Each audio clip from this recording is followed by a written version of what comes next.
Dr. Tom Zimmer. All right. You're here. Need to sit closer to the thing. What? Yeah, just pull that mic a little closer to. Yeah, that should be fine. Cool. So you finally made it. Yeah. Yeah. We've been talking about getting you on the show for I think at least 4 months. So yeah, so we're super excited. Yeah. Can you just give your introduction of what you do, where you work, your mission at CORE, just to help our audience understand what you do? You bet. Yeah. So Tom Zimmer, and I work at Wyoming Catholic College. I run the outdoor program. I've been there for 14 years.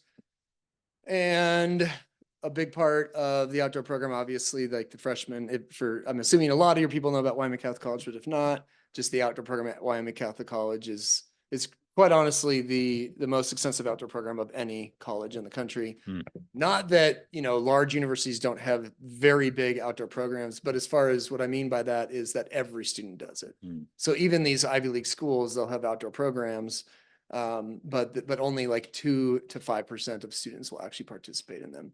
But the fact that every student at Wyoming Catholic College, every freshman does a 21-day backpacking trip as their first course. Every freshman does a winter snow caving trip. Every sophomore, junior, senior do 2-week-long trips during the year. So that's when I say we have the most extensive, it's that the entire college is part of the overall curriculum that everybody is involved with the outdoor program. So no school in the country is doing that. And then, so I was there for about 5 years, and essentially what happened was our alumni were starting to, get out into the real world, and a lot of people were finding out through them that, oh, there's this outdoor program, and whether it's a seminary or a youth group or a high school or college, that it's like, well, we want to do stuff outside, and we're Catholic, and we don't want to hire a secular company, or they're too expensive to do that. The phone started ringing around 2014, 2015. And, at the time I was actually still, I had a 9-month position. I was going back to Colorado every summer. And, I was honestly like waiting for a 10-year position to come up in Colorado, because I was basically next in line. Because I had taught at a school in Colorado, at a state school, for 2 years before I came to Wyoming Catholic College, and I kind of came waiting for this 10-year position to come up. And I was like, well, I'll just wait till the 10-year position comes up, and I'll help this really tiny, cool Catholic school, break away from Knowles, just so that they can have like their own in-house like Catholic organization program, with the expectation that like, yeah, I'll probably leave in the next like year or two once the 10-year position comes up.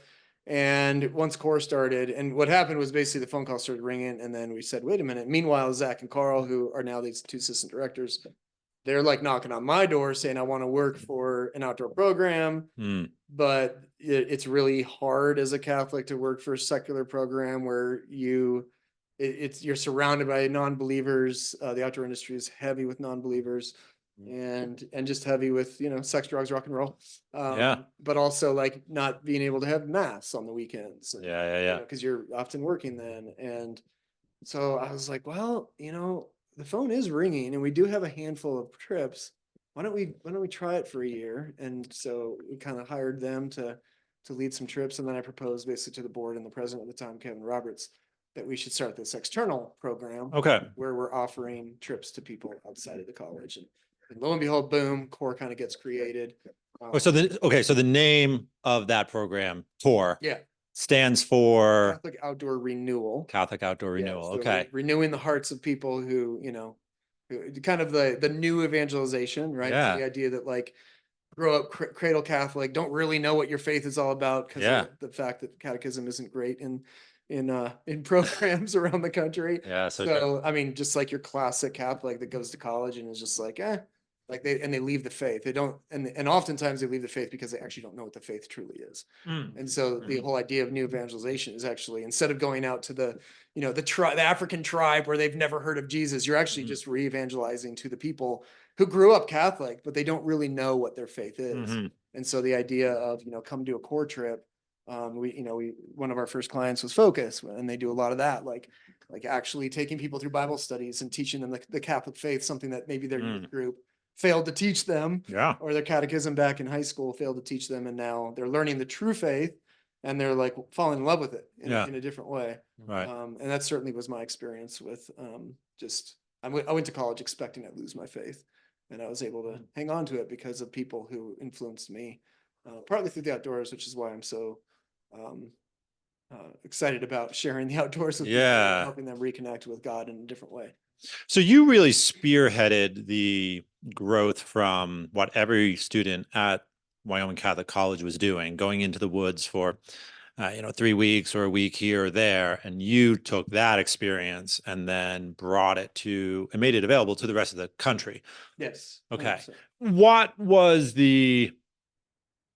What was the scariest moment in that? I mean, were you ever like, man, I don't even know if there's enough of a market for what we're offering? Or it sounds like you say the phone was ringing, so maybe that wasn't what was scary. What was the scariest thing to be like, we're going to try this thing that nobody, and I do mean nobody, Yeah. does? Yeah. Well, honestly, it starts before that. The scariest thing I would say is that we had a very expensive contract with Knowles. Yep. And I approached them and said like, hey, we'd like to try to meet somewhere in the middle instead of, because we have our gear, we have vans, we have a food program, we have some seniors that could be amazing instructors. Mm-hmm. Is there any way you could work with us? Mm-hmm. And I've talked to other Knowles employees who said like, like we would have worked with you, but apparently the person I was talking to at the time, I hope I don't offend anybody. Right. I doubt they're listening to this. But clearly there were people who were just like, no, we're not going to work with you. We're not going to work with you.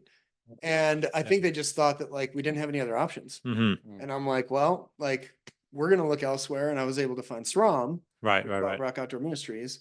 So that was a scary moment of like, we're going to cut ties. And you got to keep in mind, like I was a Knowles instructor. Mm-hmm. I taught like one lead no trace course. So I wouldn't say I was like a Knowles instructor, but like I had done the Knowles instructor course. I was on their quote unquote team, and I had a lot of Knowles friends, and I was very nervous. I mean, I moved here partly because I moved to where I didn't know anybody. Yeah. And I'm moving to this, like, honestly, at the time, like, I don't really know what this Catholic college is all about.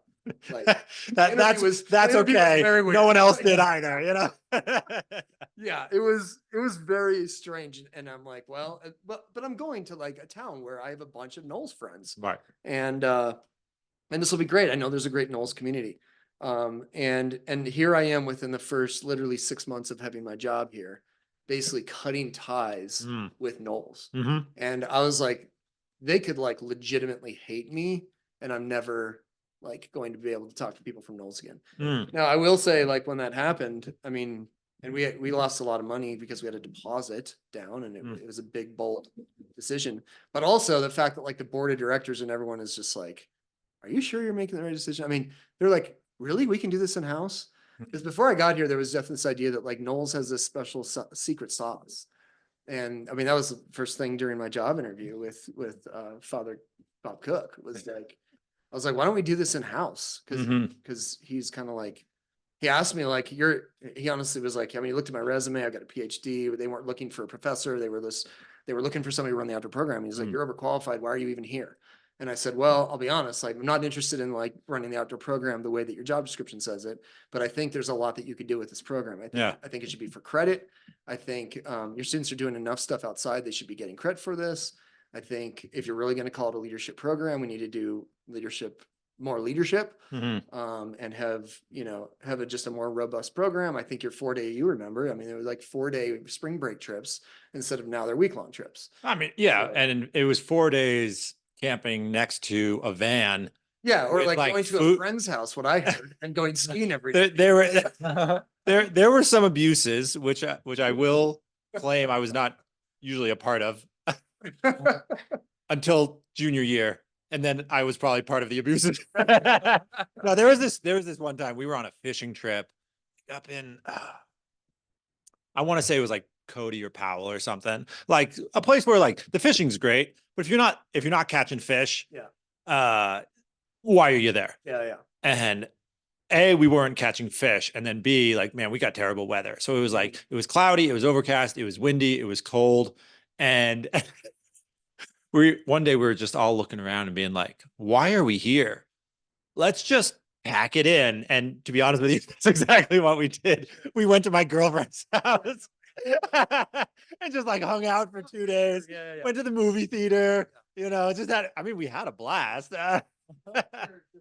But Yeah. my big thing was like if you read the website at the time, and still to this day, but the difference is now we're doing it. But the website's like, we develop leadership through the outdoors. I was like, yes, for sure. When you're on the Knowles trip, like Yeah. LOD days, you know, all that stuff.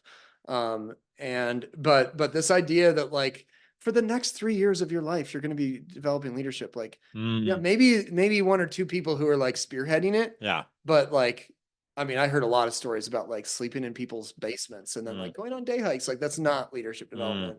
And that's not like immersion into the wilderness, which is going to like help you grow as a individual with virtue and da da da da. Yeah. I mean, the classic example is what you said, like it's raining and we're just going to go to somebody's house. Right. Now you're on a week-long trip in Moab, like it was last spring break, not this one, but last year. Yeah. And it rained the whole time.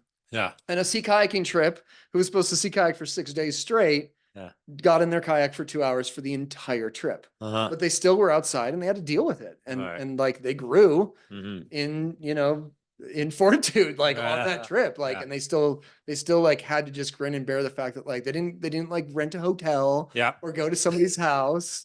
Or, you know, like they just kind of have to deal with it. And that's what life brings you when you're outside. Like the unpredictable aspect of it is what helps you grow. Yeah. So, man, I'm feeling retroactively guilty, like 15 years later, being like, oh shoot, yeah, I'm not sure I was developing my fortitude. Yeah. So, why is it, in your opinion, that the outdoors does this development in virtue and perhaps especially leadership so well? Well, mainly a lot of reasons, but mainly you don't have control out there. You're not in charge. Okay. Like right now we're in a house right now. Yep. We control the light. Yep. We've got like our nice little beverage here. We've got some food. Yep. We can control the temperature. We can, you know, increase it, decrease it, can increase the light, decrease the light. Yep. Dr. Holmes described, he had a great talk one time where he described like we are gods in our homes. Like we really are. Like, you know, you remodeled your home. I was just talking before this podcast. We were talking about, you know, me building my home. And I got to do everything that I wanted my home to be like. Exactly. Like I even tore down a wall. I put up a wall and I pretended to lay in my bed. And I was like, we need a window there. And my wife's like, no, we don't need a window there. I was like, no, we need a window there. So I lowered the wall and I put in a window and I put it back up. And now I get to like give her a hard time when I say, you like that window, don't you? You know, she's like, yes, I like the window. Leave me. But the idea that like we really do have control. We have a lot of control. And the outdoors, you don't have control. And so you kind of have to like live and let live and let things approach you. And, you know, to this day, like as much as I love that, do I hate it when it's snowing and raining on a river trip? Yeah, I do. I hate it. And I wish it wasn't. Right. But have I grown tenfold because of it? 100%. Do the students grow tenfold because of it? 100%. But also, so that's one aspect, like just the cold temperatures, the fact that you don't control anything, the fact that you can't live what I would call a soft life. Like I've got a really nice bed at home. Yeah. And I'd like to be in it every night if I could. Yeah. But when I go rafting and I go climbing and I go backpacking, I can't. Yeah. But I'd rather be in a really nice, comfortable bed 100%. Yeah. But I also love being outside so much that I'm willing to do that. And regardless if you love doing that or not, when you are forced to do it because you go to a school or your seminary says you're going to go do a core trip, you get put in a position where you just have to kind of like grow in that way. So the unpredictability of it, the weather, the conditions, even a hot trip, like, oh, it's so hot. It's 100 degrees, you know, whatever it may be. It's rare to spend a week outside and not feel uncomfortable at a large amount, not a large, right, at regular intervals, times a day. You're going to feel uncomfortable. You're going to wish you had that awesome hamburger. Yeah. And instead you're eating, you know, macaroni and cheese that your friend who you let cook burnt, right? Oh my God. Yeah. That was, that was, that was the hardest part for me. It's like, yeah, watching other guys, when I'm on trips, when other guys run the kitchen. It's when I'm on oh trips, my God. let people cook for me. Yeah. I just pull the trump card and say, I'm sorry, I'm going to cook dinner because I can't eat bad food. Right. Until a student, like, because I'm in with student groups, Yeah. and then a couple of students prove themselves. I'm like, sweet, I don't have to cook because you're a good cook. Yeah. But I'm very nervous about it. I get food stress big time. Yeah. At 49, you gotta you start getting a little more picky with stuff. But Well, I mean, it's the focal point of the day when you're out. oh yeah, Right. yeah, I mean, it's like, all right, I'm hot, I'm tired, we're hiking uphill, but I know that if I get to camp and we set it up, I know that we can make a we're gonna make meal. a great meal. Yeah. Yeah, And then if you do all that and and it turns into a crappy meal. right, and the person spills it. Yeah. Yeah. Oh It's yeah. like, it's just, The worst ever in my entire life was I was on Cataract Canyon, big Mhm. rafting trip. We had a super long day, horrible. The camping is horrible because Cataract Canyon used to have the dam, Lake Powell, Yeah. and it went down, and basically it's just mud. Mhm. So we hike out in mud, and we finally get cooking. And I love pepperoni, and the pepperoni's sizzling. And if you're familiar with being in the desert, where you see these little dust tornadoes, like Oh, little dirt. Yeah. like a dirt devil, Yeah. and it starts coming up, and we see it coming, and I'm like, everybody, get ready. And it was so windy. We had a raft propped up sideways. Yeah. And the stove was behind the raft. And I see this thing and I'm like, everybody grab the raft. So I grab my fry bake with all this pepperoni and it's ready. Like the meal is ready. Uh-huh. And I'm holding it on. The dust devil comes in, it lifts our raft up in the air, Uh-huh. which is when I let go of the fry bake. Oh. I grab the raft. I think everything's fine. The dust devil goes through. Everybody's like, everybody okay? Yeah. Oh, thank God. And I look down and on the ground is the fry bake upside down. And it was covered in dirt. We lost the entire meal. Oh my And God. I was like, oh, so what I grew from it, right? Right. No, other things that I think the outdoors, a big one is the community. Yeah. The fact that, I mean, when we talk about Wyoming Catholic College, like you live in a school with 180, 190 students. Yeah. You can't run away. Yeah. You can't go hide in your dorms. Like it's too small of a community. In a big university, if you don't like a professor, change your class. If you don't like students in your class, change the class. Yep. If you don't like people, don't want to go to the cafeteria, choose a different time. Choose a different cafeteria. Some schools have multiple cafeterias, right? Yeah. There's a lot of choice where you can kind of like recluse yourself from people that you don't like. And replicate that godlike environment where it's like I choose what I want. I'm controlling everything in my life. I'm controlling the people I hang out with, the people that see me. I control the spaces I'm in, all that stuff. When you're outside, and every trip, there's going to be people that you love and you're so psyched they're on the trip. And there's going to be people that you're like, I'd rather not be around that person. Or, that person's really bugging me. That person's really annoying me. Mm. And so when you talk about growing in virtue, growing in justice, growing in, all the social virtues that are out there of like, working with people, conflict management, conflict resolution, Mhm. all that stuff, you can't beat the outdoors because you can't run away from your problems. You can't run away from people. Yeah. And you have to deal with it. You learn to actually like confront somebody because you're like, I can't not confront them because I'm living with these people for the next week. They're in the same boat as me for the next 3 days. I can't change the boat. And so, I mean, that's a big thing that our seminaries, Yeah. like some of the deans in the seminary, they're these men, they're going to seminary. They live in some of them, like they don't even have roommates. So they live in their own space. Yep. One of the first seminaries that we started working with, he's like, man, like, because when we book a contract course, we ask them like, what are your main goals? What do you want out of this trip? Because we try to customize the best that we can. Mhm. So the seminary is like, well, first of all, our guys, they all live in their own dorms. Mhm. They don't study together. They don't eat meals together.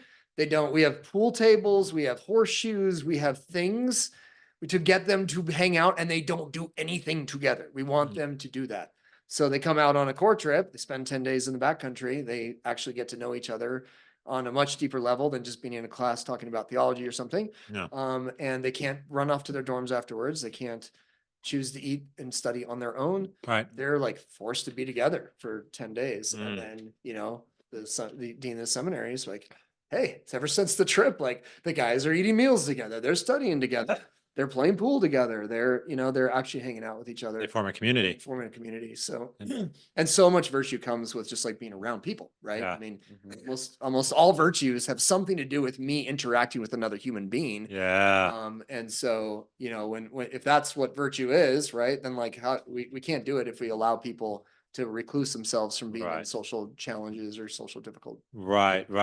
And situations. perhaps uniquely in human history, we've been able to create general environments for ourselves in which isolation is possible, right? I was just reading Sebastian Junger's Tribe book, great book, a quick read too. You might really enjoy it. But he's talking about for most of human history, tribes basically they ate together, they traveled together, they hunted together, they actually slept together, right? Like you might sleep in a group of 10 or 15 other people, perhaps even more. And so it's really we are the first 2 or 3 generations to all have so much private space to ourselves. And so it sounds like what you're describing is it's actually going back to some experiences that have been really formational and foundational for all of human history, which is you have to live with this group of people, not all of whom you might choose for yourself, but are now with you. Yeah. I'm curious though about the leadership aspect. So it totally makes sense to me that if you get a group of people, you force them to work for a common goal and that they can't run away from, that everyone is going to become a better member of that group, right? Yeah. But even when I was a student doing some of these courses, and frankly, I was with Knowles, so I did 3 of the Knowles, Knowles 3-week trips. I do even remember at the time thinking, man, I still feel like there are the natural leaders and there are the natural, well, let's just call them the tribes people. You know what I mean? Like, so what if someone comes to you and says, Tom, hey, learning to live with other people, great. I don't think anyone or just anyone can be a leader. I feel like only certain people are leaders. Why do you respond to someone who has that frame of mind? Yeah. So let's keep in mind that everybody has to be a leader. Mm-hmm. You have to be a leader of yourself. You have to, Jordan Peterson, you have to learn to get out of bed and make your bed. Right. Like so is it true that like, that there are going to be students and we see this even at Wyoming Catholic College, that students are just like, people aren't going to be like, oh, I want to follow that person. Like, yeah, that's fine.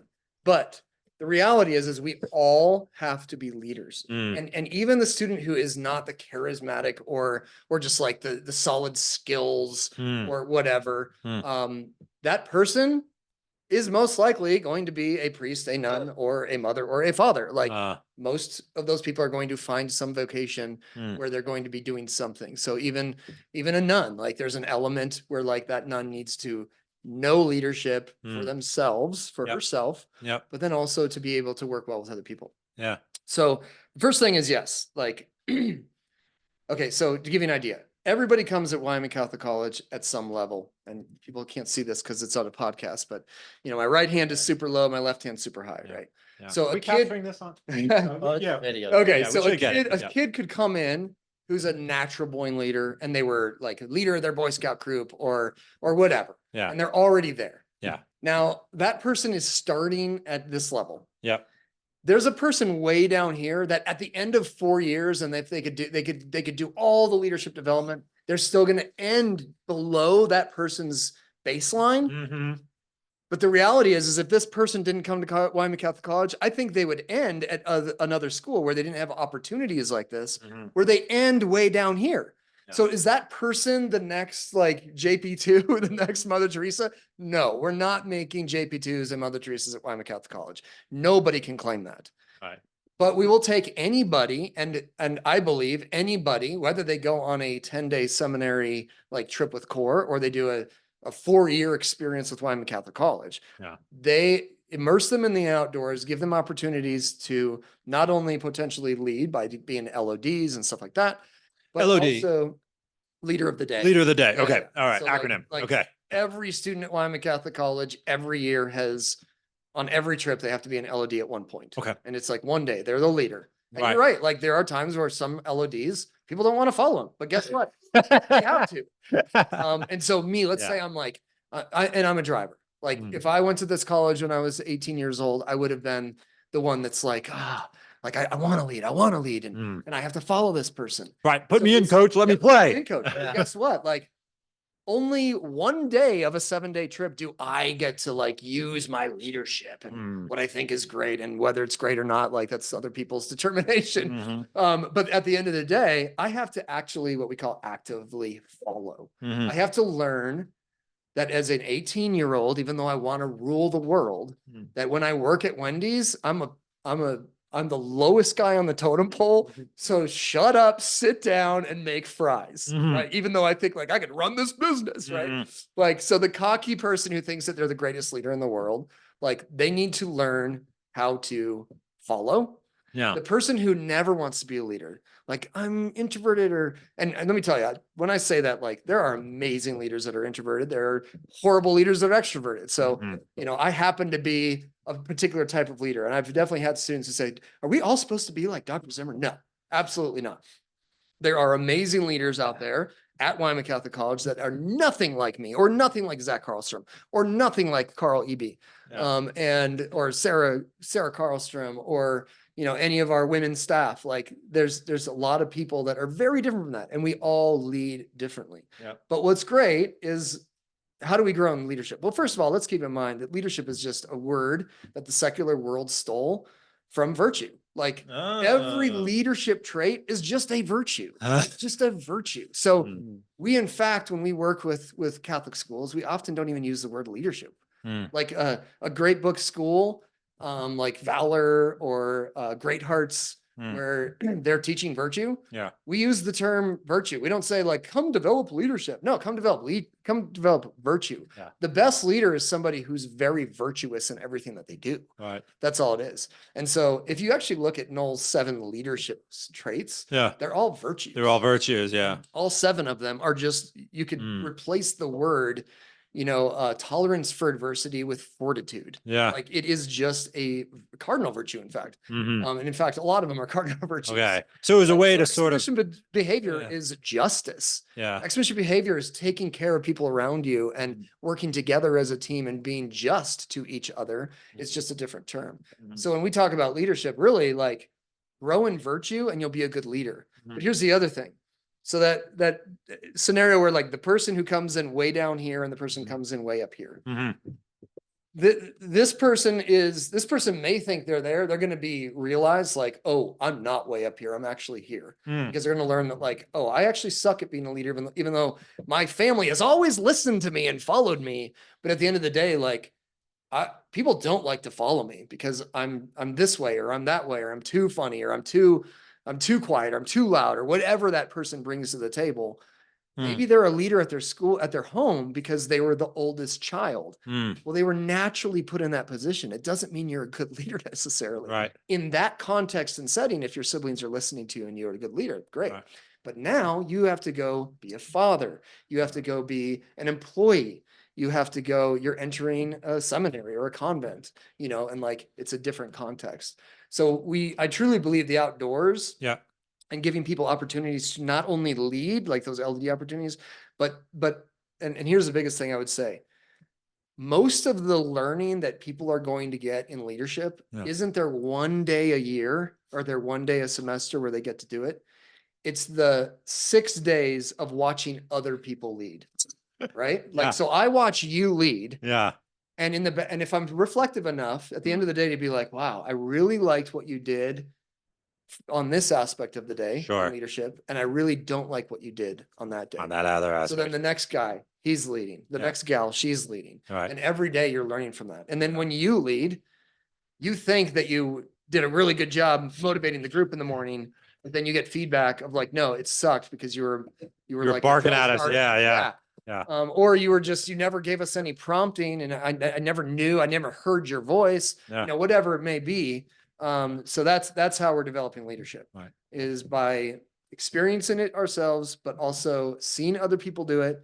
Now, seeing your core instructors on your 21-day trip as a freshman, seeing how your winter leaders are doing it and learning through that. And then hopefully we're getting the students to be a little more, a big goal is to get them to be more self-reflective. Yeah. Because honestly, most people aren't. No. And especially in today's day and age thankfully our students at Wyoming Catholic College are not like tied to their phone the way that most kids in high school and college are. Yeah. But we're just not self-reflective human beings. Like we're just not. The statistics, even in the early 2000s, was like 20 to 30% of people are actually self-reflective. I heard a statistic yesterday. 50% of people don't have an internal dialogue. So they don't like, as they're brushing their teeth and the noise is gone because the TV and the radio and everything's off. And I'm actually starting to have an interdialogue of like, what did I do today? What, oh man, I burned a bridge with someone. So I was really rude to that person. And like, so 50% of us don't even have an inner dialogue. That's crazy. Really? Right? Whoa. So one thing that we try to do. That is crazy. One thing we try to do at the college and with the experiential education model is to get people to reflect on their day, share their experience with other people. And that might be a ground. That gets them to start thinking that I can reflect on my day. So are there natural born reflectors? 100%. And those are the ones who are like, do we really have to do this? Do I really have to share my thoughts with other people? But yes, you do, because actually we all can grow. And again, just like that, how I was showing, like you could come in super self-reflective, but maybe you've never thought about other people's thoughts. Like you're not very sympathetic to other people. You don't recognize other people. You can't read them well, you know, emotional intelligence. So this person might end up here, or they might think they're super reflective, but they're not very good at it. And then they come down here, and this person who's like not reflective at all, hopefully they leave the college and they leave the 21-day trip, or they leave a 10-day seminary trip. And they are more self-reflective, start to get that internal dialogue and be able to learn from other people's mistakes and to be able to learn from other people's successes. And that's a lot of where leadership comes from is, I mean, half of the leadership that I know in my brain is because I've got to see, I worked for 28 different outdoor companies, and I've worked with like hundreds of raft guides, hundreds of ski patrol guys and gals, hundreds of, you know, other climbing instructors. And I've learned so much by watching them and being like, oh, I'm going to do that the next time I teach a swiftwater rescue course, or I'm never going to do that when I teach an outdoor course, because that really, it scared everybody. And now everybody doesn't want to go into the river because of the way that guy or gal instructor approached like swimming a rapid, for example.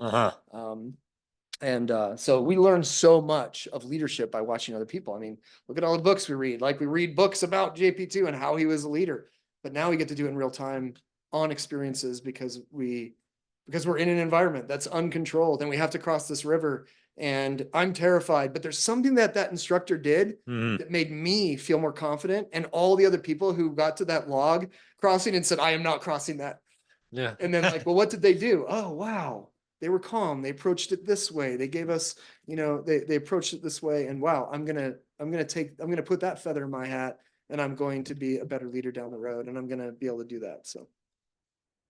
How do you handle someone who's on the opposite end of the spectrum? So I sort of initiated this thinking about some of my own peers who tend to be fairly quiet, non-confrontational, very accommodating, right? What do you do to help coach someone who comes in as like, yeah, I was the captain of a varsity sports team. Every time I speak, people tend to listen. People tend to just follow me. I spark with everyone. Like someone who has maybe coming in a certain swagger, let's say, but also a certain confidence.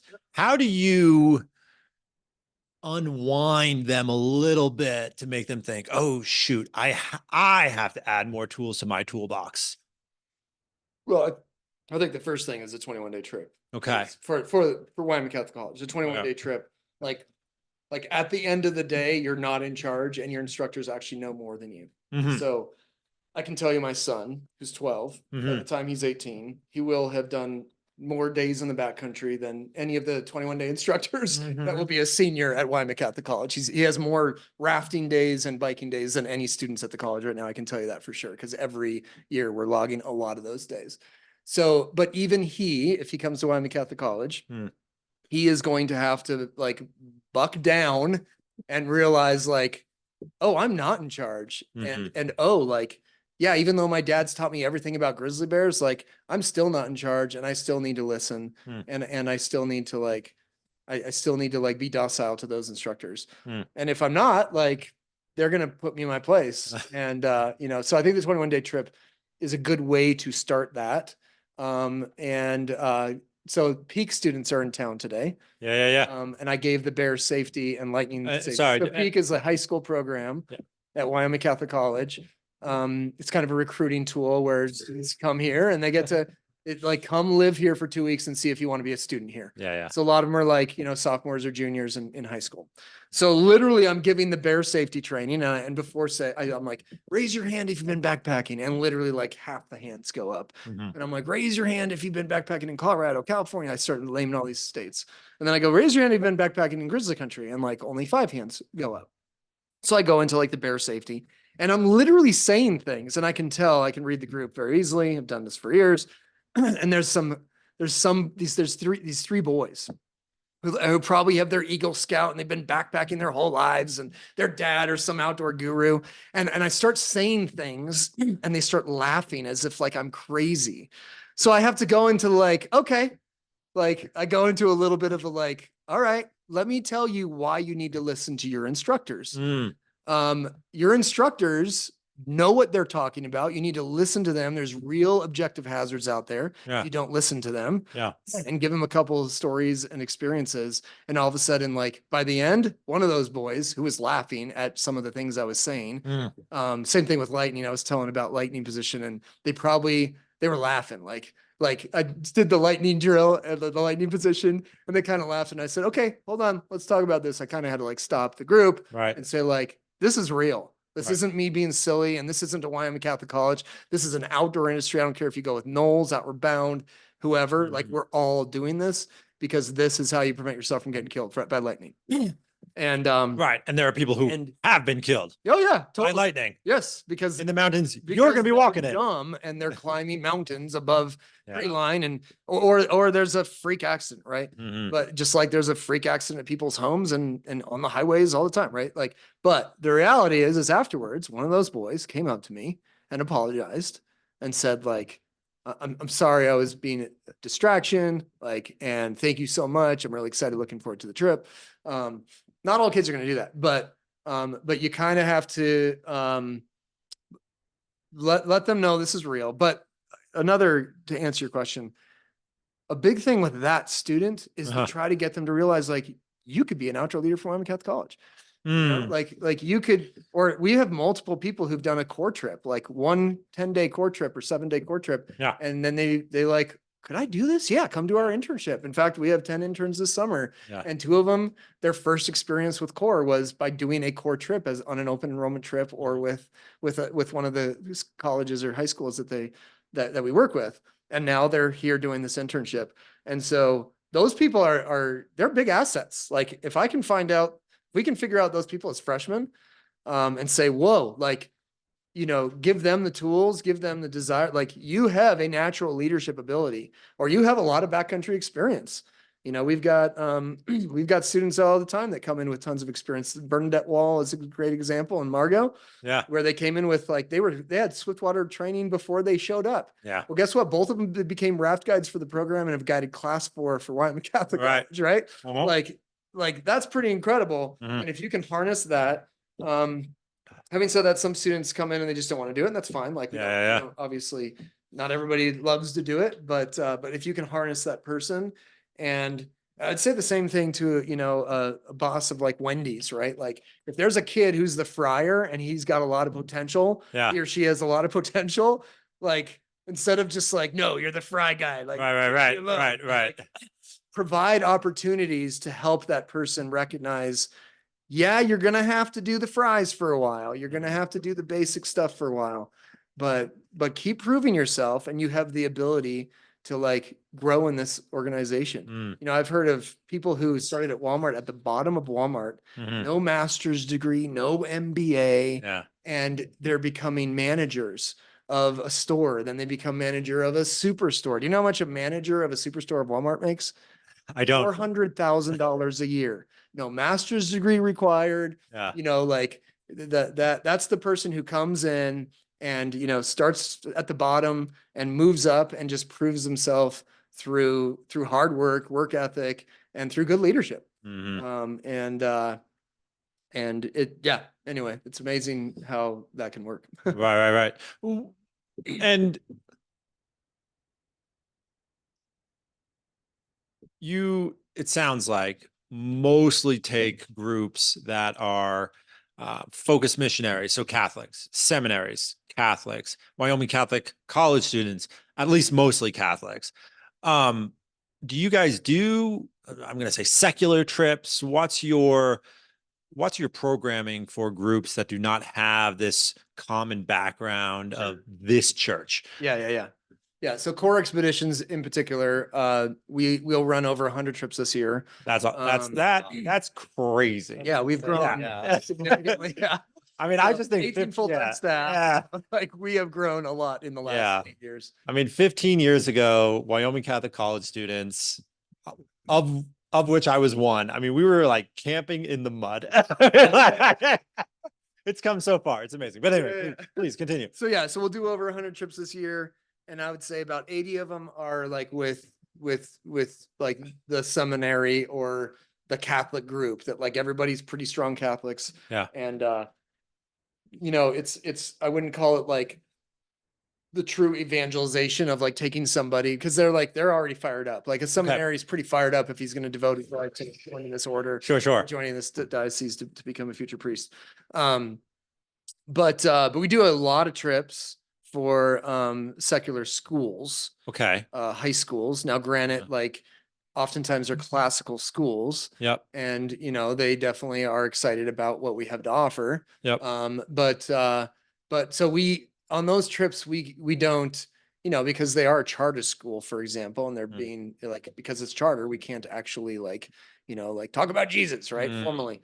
But if students, but it is actually a great opportunity to where students, if a student comes up to an instructor and says like, oh, like, tell me about Wyoming Catholic College. And then that turns into like, oh, tell me about your faith. And that turns into like, oh, tell me about the Catholic Church's belief on this aspect of their faith. Yeah. Like, yeah, we can have one-on-one solo conversations.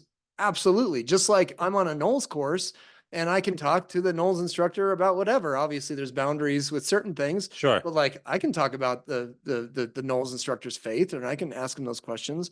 Yeah.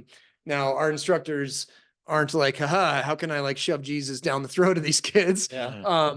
But I can tell you a lot of our instructors do see a lot of fruit from those trips. Yeah. And those kids, and more importantly, even if those kids don't necessarily like change their faith or, have some significant, experience that's going to like change the direction of their faith. What I will say is like, they are out there with instructors who love Jesus, who are praying. And oftentimes they'll invite people like, hey, tomorrow morning, just so you know, I pray every morning. I pray a morning prayer at 7:00. You guys don't need to be up. Guys and gals don't need to be up till 7:30, but I'm going to be up at 7 if you want to join me. Yeah. And maybe on day 1, 2 kids show up. And then the next day, 3 kids or 5 kids or 7 kids. The next thing you know, like people are actually joining or they're at least asking like, so what do you pray about? What exactly is that? Or what is a rosary? What is it? And all of a sudden you're having those conversations. So there is definitely some evangelization there. But we also have open enrollment trips. Open enrollment trips are open to anybody. And they're very Catholic. Like we're going to have a priest on the trip. We're going to do our typical core programming. We have 4-pillared conversations that we have. And oftentimes there will be somebody who like maybe grew up Catholic. There's a great story of a guy who came on a trip just last year on what we call our young adult trip. So it's basically age 18 to 35, like, and it's just random people. They fly into Denver. We pick them up at the airport and voila, you're backpacking with 12 random strangers for the next week. So we had a guy who like grew up Catholic and was like, like, I'll go to this Catholic organization. Somebody told him about it, but hasn't been to confession in 20 or not 20, probably like 15 years. He was an older guy in like his early 30s. Hadn't been to confession since high school. Hadn't really gone to church since like, if he goes home for Christmas, maybe he'll go with his parents. Went on the trip, had no desire to like regrow in his faith. He just knew that like he wanted to go on a trip with this organization because he thought it'd be better than going with like a secular group, right? So he's like, oh, I'll at least go with them. Well, by day 2, he starts coming to mass. Like you don't have to come to mass, but like, hey, we have mass at 7 a.m. Join us if you want to. A beautiful thing about our trips is you're hanging out with a priest and you get to see what a priest, you get to see like that a priest is human. I joke about how, when I was a kid, when I was in high school and all growing up, I thought priests did one thing. I thought they did mass on Sunday, and outside of that, I was like, I don't know what that guy does. They just went and lived in a tabernacle Totally. somewhere else. And because it was always a guy in his 60s or 70s, like Right. where I went to church. I never had a young priest who I was like, oh wow, I could do that. So I never discerned priesthood. Wow. And I never knew what a priest actually do. My son, who's 12, has been on 6 week-long trips with priests, and he's discerning priesthood because he understands that not only do priests live a real life and they get to do all these other things that normal humans do, but that they're rad. Yeah. Like my son sees priests as like these really cool dudes that he throws a football with and he has conversation with around a campfire. Yeah. And that people like genuinely love these guys. Right. You know, because they're human beings. Not sort of aliens. Totally. So now this guy who probably had the same experience that I did, he's on a week-long backpacking trip. There's this young, energetic priest on the trip who's inviting him to come to mass. Yep. And he did confession on that trip. And he went to an hour of adoration, which he had never been to adoration. He hadn't been to confession since high school. Right. And who knows where he is now, right? Sure. Like, I hope that he like had a conversion, a reconversion, and now he's like going to mass every week, and back in love with his faith. Right. So there's a lot of that happens. Another great story I have is like a spring break trip with like an open enrollment spring break trip. Like instead of going to, I always joke about like, instead of going to Cancun and getting drunk and, doing the high school party or the college party thing that we all know about, it's ridiculous. It's like, hey, you can come do this trip. So there were 3 guys who from University of Nebraska, this was a few years back, who were like, they were going to go to Cancun. They literally were buying plane tickets, and their friend who was going to join seminary the next year knew about CORE. And he was like, guys, before you buy your plane tickets, let me throw out this idea. Yeah. Like, go to Moab with this program, and we're going to go climbing, and we're going to go backpacking, and we're going to do a canyoneering day. What the heck is canyoneering? Yeah. Oh, it's this amazing trip, da-da-da-da. And he convinces these 3 guys. So like, all right, we'll do that. It's cheaper. We don't have to buy the plane tickets. I don't have to get a passport, whatever. They come out. They have an amazing experience. They get to spend time with a priest for a week. They get to experience mass in the outdoors, all the great stuff that happens out there. On the drive back, they start talking about what it would have been like if they had gone to Cancun and how their lives would have been significantly different because of the sin they would have probably fell into. Oh, geez. And just all that. They wrote like a 5-page letter collectively and mailed it to us. Yeah, wow. Our instructors, got to see, and it's rare that we get that. Like, and I always tell my instructors, like, it's rare that we get to see the fruits of the things that happen on these trips. Like, we rarely get to hear that. But clearly, thankfully, those guys sat down, and they had a long drive back to Nebraska, so they were able to write this long letter. Right. We were able to see that. Do you remember Father Chris Saliga? I don't think I ever met him. So he was a chaplain at Wyoming Catholic College. He had a great story. I always like to use this when I talk about like that the fruits aren't ours. Like we don't know what the fruits are. He used to go to a coffee shop in this big city that he was a priest at. And every day he ordered the same meal, and the waitresses, they all knew who he was. Oh, hey, you want the normal? Yeah, they have right. Your usual. Oh, sorry about that. We'll get your usual, and lo and behold, literally like 3 years later, a random guy walks up to him, and this is the day after Easter, and it's just his typical, Monday morning. He's eating his breakfast. And this guy walks up to him and he goes, "Excuse me, do you know who I am?" And Father Chris is like, "No, I don't." He's like, you don't recognize me at all?" And Father Chris is like, "Nope." And he's like, "Well, for the last 3 years, I ate breakfast in that booth over there every single day. And do you recognize me now?" And Father Chris kind of like, "Oh yeah, maybe I do." Yeah. Oh, interesting. But he's never met him. Yeah. He tells Father Chris that I saw you come here every day in your Clerics. Yeah. And I saw the way that you treated complete strangers. And I saw the way that you had a smile on your face every day. And it inspired me to look, and I used to think Catholics were this, that, and the other. Right. And I was inspired to like learn about the Catholic faith. So I started reading about it. Yeah. Then I started learning about it. Then I found a confirmation sponsor. I got confirmed and baptized yesterday, or Easter Vigil. Easter Vigil, yeah, sure. And it's all because of you. Yeah. And Father Chris was like, I don't even know who Yeah, right. Who is this guy? that guy could have easily not told Father Chris that. Sure. And Father Chris would have never known Mm. that a guy literally converted his faith just because of watching this guy. So two things that come out of that story is one, how many times does that happen? We have no idea. So we don't know the fruits that come out of it. But two, also just pointing out, I always tell people like, there's 10 different ways to evangelize. Yeah. One is like, go be a missionary. Yeah. Another is just like live an amazing life with joy and people will be attracted to it. Yeah. And that's that's all Chris did. He had joy on his face. Right. A guy was attracted to it. It inspired him to learn about the Right. Catholic faith. And now he's like a Right. baptized converted Catholic. Right. Because of He was watching so it. excited about that Southwest burrito. Yeah. You know what I mean? Like how does one person take so much joy in these simple things? Yeah. Yeah. But Damn, it's awesome. that's crazy. So again, like I tell my instructors, like we don't know what the fruits are. Like we're gonna provide an amazing outdoor trip. But we don't know that necessarily we're changing lives. And sometimes we'll hear about it and sometimes we won't. Right. But clearly God's doing great stuff through Core. Well, that's a good segue because I know I've plugged you with this question before, but we were up at someone's house and I don't know that we were able to really dig into it. Like, I mean, how do you judge a trip in terms of its outcome, whether it was a success or not, right?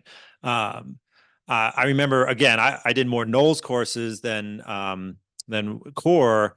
And I remember the instructor saying like, yeah, sometimes you come back and it's like, yeah, that was a great trip. And sometimes you come back and you're like, that was just a dud of a trip, right? Like, Yeah. So how do you say, yeah, we achieved what we set out to do? You're saying it's like some things are invisible, some things you never hear about. How do you and your staff and your team evaluate whether or not you're doing the thing you're setting out to do? Well, one of the biggest things is getting feedback from the client. Okay. I would call it. Right? No. So we do a seminary trip, the seminarians get done. And a week or two later, we call the dean or whoever the person is who, could be the vocation director, it could be whoever, but whoever like the liaison is and saying like, hey, how did that trip go? Now I will say the success is not necessarily whether a student says, I loved this trip or not, because I mean, we have the CFRs, they come out and their goal is to like really challenge these guys, like really challenge them. It's November. They're waking up at 5 a.m. to do morning mass and morning prayer and so on and so forth. And it is cold in the desert in November. And it's a hard trip. So you might end that trip, being like, as you know, a lot of students end the 21-day trip and some of them really love it. But some of them say like, it kicked my butt. I don't want to do it again, but I'm glad I did it. I've never heard a student say they weren't glad they did it. Like they know they grew from it. And I'm glad it's over. Yeah. And then there's other people who thought they were going to feel that way. And they're like, I want to become an instructor. Right. So I wouldn't say that you definitely can't judge the success of the trip of the participant right afterwards. Because what if it kicked them in the butt, but in a really good way? Yeah. Like it really challenged them. And right afterwards, they're like, oh, thank God I have a bed to be in. I got a shower now. Yeah. I've got real food that I can, eat. So they might actually feel like, oh, that trip was too hard, or I wouldn't ever do that trip again. Yeah. But guaranteed, like if it was done well and they learned from it, like they're going to enter life with more fortitude, with more virtue. Right. Right. So we certainly can't use that as a gauge. But when a vocation director says, oh my gosh, these men are different now. One way that I can easily gauge it, because I get to spend 3 days with the freshmen doing the WUFA. Yeah. So I see these freshmen and I can tell you they are high school kids. Right. They just are. Maybe you remember when you were a freshman. Like they're still in high school. They're doing the WUFA. They're really nervous about like even just doing like a head to toe exam on another human that's of a different gender, like they're high school kids and that's great. Like that's what they should be. They should be young and, still a lot of maturity that can happen. And they go out on the 21-day trip. And the best way I describe it is like they grow in 2 years, like by doing the 21-day trip. Like they come off the trip and the same kid that like wouldn't even make eye contact with me when I'm like trying to teach a lesson and is like super timid or just like nervous and not really feeling like they're ready for the college life. Right. They finish this 21-day backpacking trip, and I believe that they have just grown 1 or 2 years of time of like your typical college student, because Right. they come off that trip and they're ready to face the world. I mean, Right. imagine this. I mean, you did it. You don't have to imagine the same thing. You guys don't have to imagine this. But the reality is this kid is going to most likely 99% of our students, if not 99.9% of our students, when they finish a 21-day trip, they just did something that their parents have never done. They have done something that many of their siblings have never done unless they went to Wyoming Catholic College. Right. Nothing their cousins have ever done, nothing their uncles and aunts have ever done, nothing their bosses or their coaches from soccer or whatever have never done this thing, Sure. which is go into grizzly and wolf country and spend 21 days in the backcountry. And so there is this like badge of like, dude, if I can do that, and now you're gonna give me some assignment, or you're gonna my work study job, or over Thanksgiving, my parents are asking me to do this job. Like everything else kind of becomes a little more in perspective of like, oh, I can accomplish that. Right. I can do that. Right. Right. Right. And my son's never done a 21-day trip, but when he does something big that means something, you can see that confidence. And that's what happens. And it's the same thing with the seminary. Yeah. Seminarian who has, a lot of these guys are they're not like Eagle Scouts coming into seminary. And, out of 10 seminarians who come from a seminary, for example, like maybe 2 or 3 of them have that, and they're like ready to go and they're fired up, they're excited. But a lot of them are nervous. Like they're like, wait a minute, I didn't sign up to become a priest to go to a backpacking trip. Right. Like, and then all of a sudden they're doing this backpacking trip. So 10 days later, they're like, dude, like, okay, like I can do this. Like my body did that thing that I did not think I could do. Yeah. If my body can do it, my mind can do it. Spiritually, I was able to do it. There's so much growth that comes out of that. And now I'm like sidetracking of what your first question was. No. That's quite, no, this is great. Yeah. This is great. I mean, I am curious how you and your team like break down and be like, yep, we accomplished the thing we set out to, or no, we didn't in some way. How are we going to retool the next trip? Right. Bring us back to the original question. So yes, first is like asking the client. Like, in other words, I'm not asking the seminarian, I'm asking the vocation director. The vocation director says, yes, the seminarians have changed because of this trip. They are more prepared for the next step of their seminary formation. Yeah. So that's one way. Yep. We do ask feedback. Everybody who does our trips. The harder trips to do that with would be like the open enrollment, where there's not like the youth director, or there's not like the the dean, or the head of it, the head of vocations, school, who sees the kids come back and then asks the teachers, hey, are you noticing anything different from the kids who just did that trip? And the teachers are like, oh yeah, these kids are different. Or they really grew a lot. So that's hard. With Wyoming Catholic College, it's easier because we actually have in some of our classes, the kids will bring up like their 21-day experience. So reading some epic, and they can bring in like, oh, during our 21-day trip, we experienced the same thing that this character in this book is experiencing. And like, so they can do that. But the open enrollment trip, it's hard. Like we do ask for feedback, but a lot of it is like, I mean, a good instructor, they know, like I can finish a trip and I don't need to ask somebody. I know, like, Johnny can play. I always use Johnny as like the kid who, right. Poor Johnny. Poor Johnny. Yeah. We made an example of every which way. It's always an example when I teach people stuff. So yeah, Johnny, like he probably actually went home kind of complaining, and he's going to tell mom and dad that the trip sucked. But I know Johnny grew on that trip. I saw him grow. I saw that like the challenges that he had, but I made the challenges not easy, but like I made it accessible enough. Manageable. Yeah.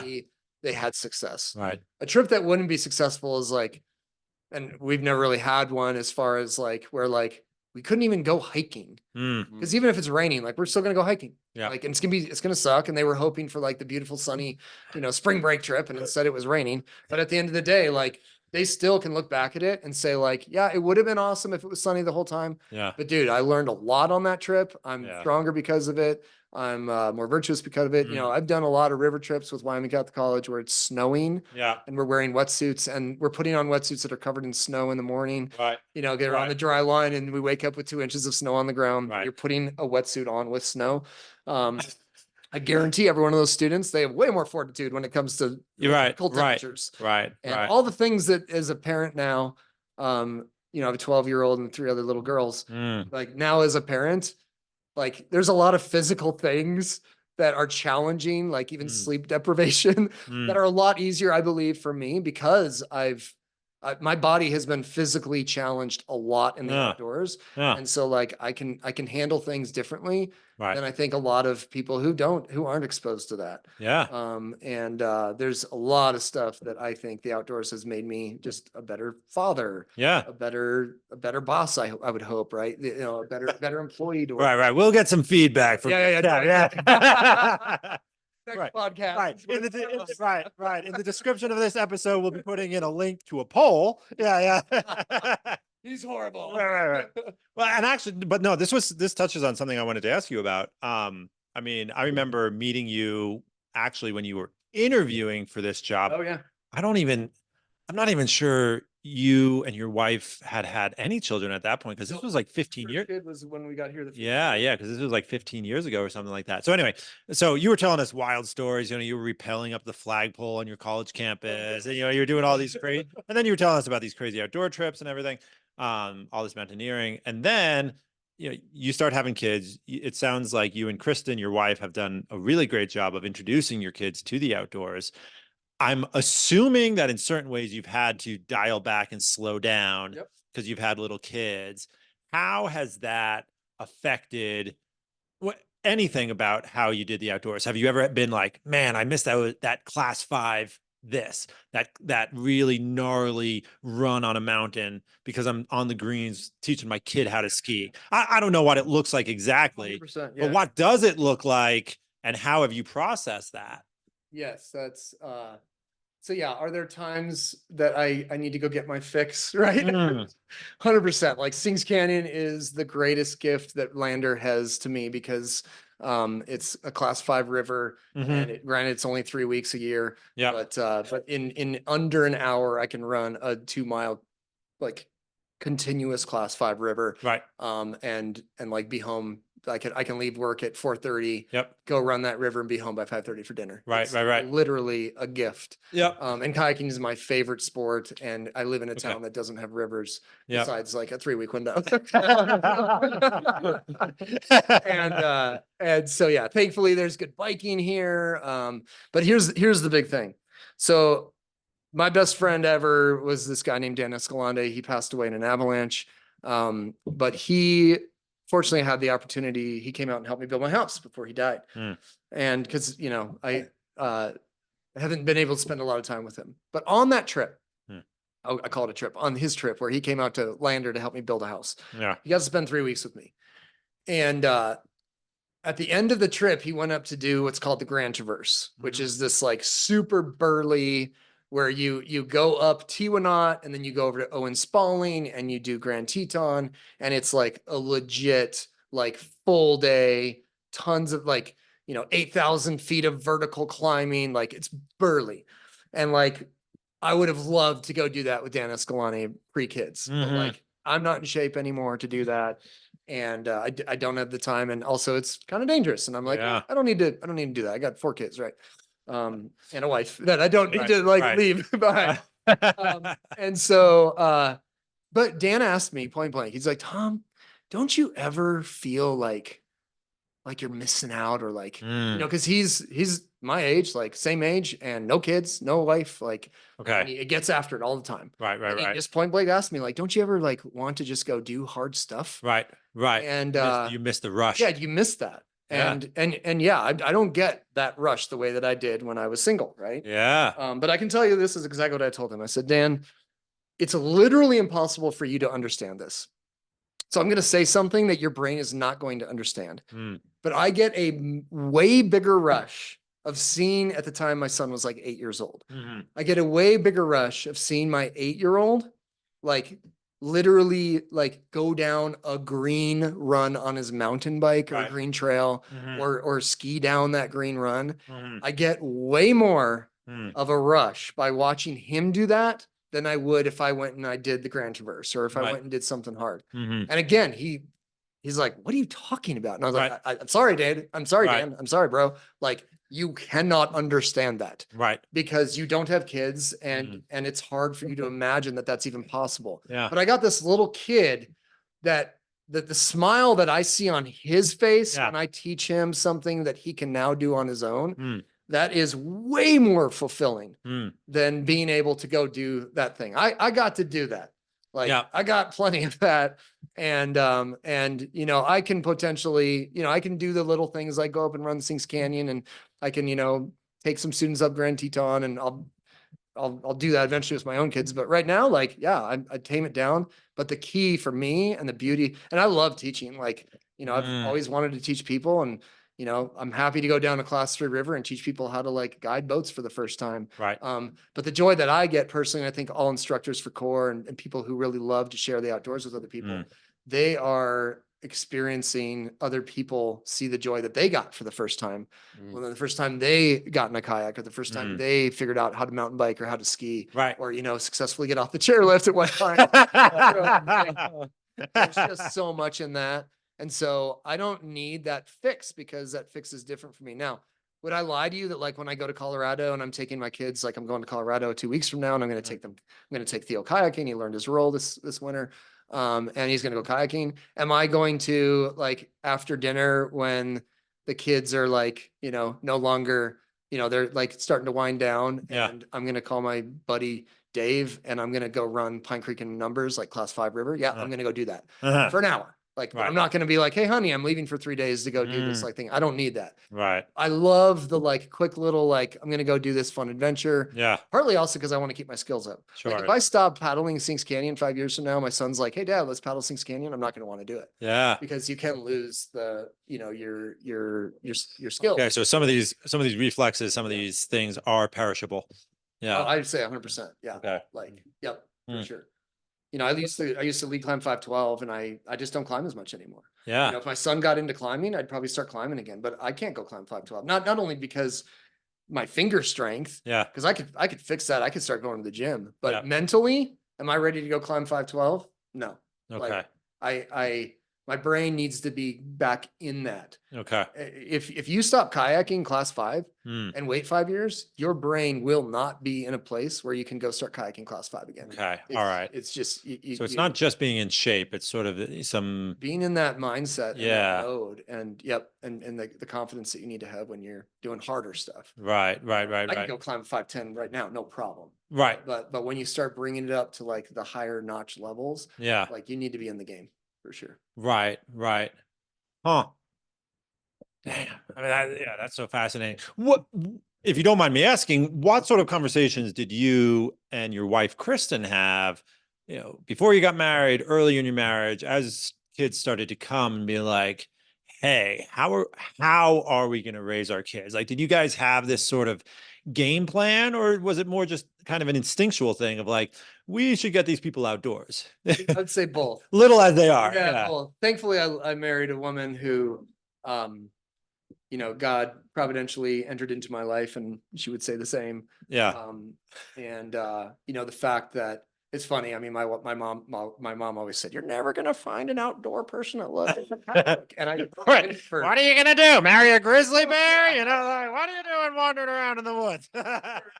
for years, I was dating girls who were awesome people, very virtuous people, but they weren't Catholic. And Kristen, I didn't even know she was Catholic when I met her, and I was like, you know, next thing you know, like I find out she's Catholic and I'm like, holy cow, like, you know, I gotta get serious. After we were dating, like is when I actually found out that she was Catholic. And then all of a sudden like, wow. So yeah, thankfully my wife is very into the outdoors as much as I am. I mean, she's got two bronze medals at World Cups from the U.S. women's rafting team. She, you know, is class 5 raft guide. Loves the outdoors, you know, did the Grand Canyon multiple times before I ever stepped foot down there. She like during college lived in Peru or Nepal for 6 months. So just a very adventurous woman. Mm. You know, as a 20-year-old, she was working for World Wildlife Foundation, Okay. WWF, which is not the wrestling. The other But, yeah. WWF, you know. Literally this girl who's like 5'5", you know, 5'6", and is traveling by herself from village to village in Nepal. Oh my You God. know, like, so that's Badass, like yeah. the like adventure spirit that she is. So, Mhm. so like naturally there was kind of this like, oh yeah, we're gonna raise our kids in the outdoors, like for Okay. sure. But so it kind of happened naturally because we both just love it. But I would say like, no, there's a lot of like planning and discussion and a lot of like, it's not easy. And let me just give you an example. So I would encourage this to anybody. Like, you know, we go skiing as an entire family. Mhm. So we have mountain collective passes and we go skiing to like 5 weekends a winter. And we're going to Mountain Collective is this great pass. It's super cheap, but you have to travel a lot. So you end up spending a lot of money on like VRBOs and hotels. But like, you know, Snowbird, Alta, Big Sky, Jackson Hole, Grand Targhee, Aspen, you know, these big resorts. But I can tell you, like, it's difficult. Like, imagine how many gloves, socks, like we have 4 kids, right? Yeah. Gloves, socks, ski poles, boots, skis, Hats, scarves, yeah, everything, right? Like it's a ridiculous amount of gear. Mhm. And it is hard to wake up and get the kids loaded and make sure they have enough food and all that. Mm. And it is hard. But the reality is my 2-year-old who already knows how to ski is by the time she's 4, she's done complaining about the cold. Mhm. She's done complaining about like the socks don't feel good in the boots, Right. like all that stuff. So my 7-year-old, she is so excited about skiing, no issues. Like Yeah. never gets cold, doesn't ever complain. But if you teach a 9-year-old who's never been skiing, I'm telling you, you're going to have more challenges of Wow. teaching a 9-year-old. And I've seen as a ski instructor back in the day before I started ski patrolling, the worst is like the 16-year-old who's never been skiing and you try to teach them how to ski. Right. They're complaining the whole time, like, oh, this sucks. Why am I doing this?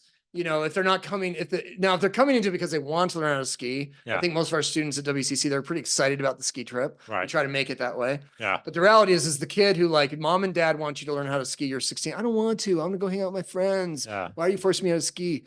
They are cold. They're tired. The boot is pressing on my thigh, like all that stuff. I've got my left toe is hurting. I can't feel my toes, you know, all this stuff. Right. Like, so it is challenging. It is difficult. It is not easy. I wouldn't tell anybody it is, but the reality is that now Theo, who's 12, Yeah. he can keep up with me on any black diamond run at Alta. Mhm. My daughter Sophie skis all black runs anywhere, can't do double diamonds yet, but basically like can keep up on any black diamond run. My daughter Francie, who's 4, can ski blue runs, and my daughter Zoe, who's 2, can ski green runs. Now we still are going to have the challenge, but by the time my kids are 7, by the time Zoe, who's my youngest, is 7 years old, so maybe we don't have more children, they're going to be done. Like, and then guess what? When I'm 60 years old and my kids are in high school, we're going to be doing hard stuff. I'm going to be trying to keep up with them. And so for a guy who loves the outdoors and wants to spend as much time outside, Right. like I can either like choose to like, let's always get babysitters and my wife and I will just go do the hard thing and then we'll eventually teach our kids. No, dude, like it's not about me getting my fix. It's about, I truly, genuinely believe that people, when I'm outside, I feel alive. Like I don't feel like God created this world for me to sit behind a computer 8 hours a day. I do it because it's a job and I need to provide a life for my family. Yeah. But I don't think that God designed my life or anybody's life to sit in a cubicle 8 hours a day. Unfortunately, it is a direction where that's the type of job most people have to get. Yeah. But what's scary to me is that like it becomes everybody's daily life. Yeah. They go to work, they sit in the cubicle. They go home, they're sitting in front of their phone or their TV or their computer. They, on the weekends, are sitting in front of their computer or TV or screen or phone, and they're not actually getting out and like being in God's creation. Right.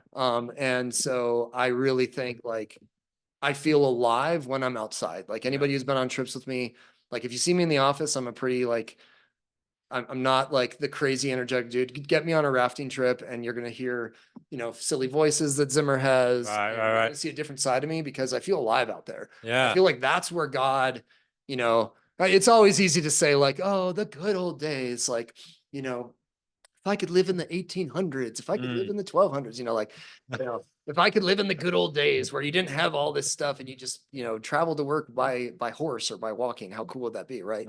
But the reality is we can still have what I would call the good old days, obviously in a different context. But Sure. but yeah, if you are surrounded by screens and technology and inside these homes all the time, every day, like some people can do that. I can't. I don't feel alive when I'm there. And I can tell you, I don't care what kid it is. Now, a kid who's addicted to video games and TV screens, as a 10-year-old, they will hate going outside. But my kid goes to Montessori here in Lander. We have a great Montessori school, and my kids go there. And I can tell you, take any kid who's 5 years old on a camping trip. Yeah.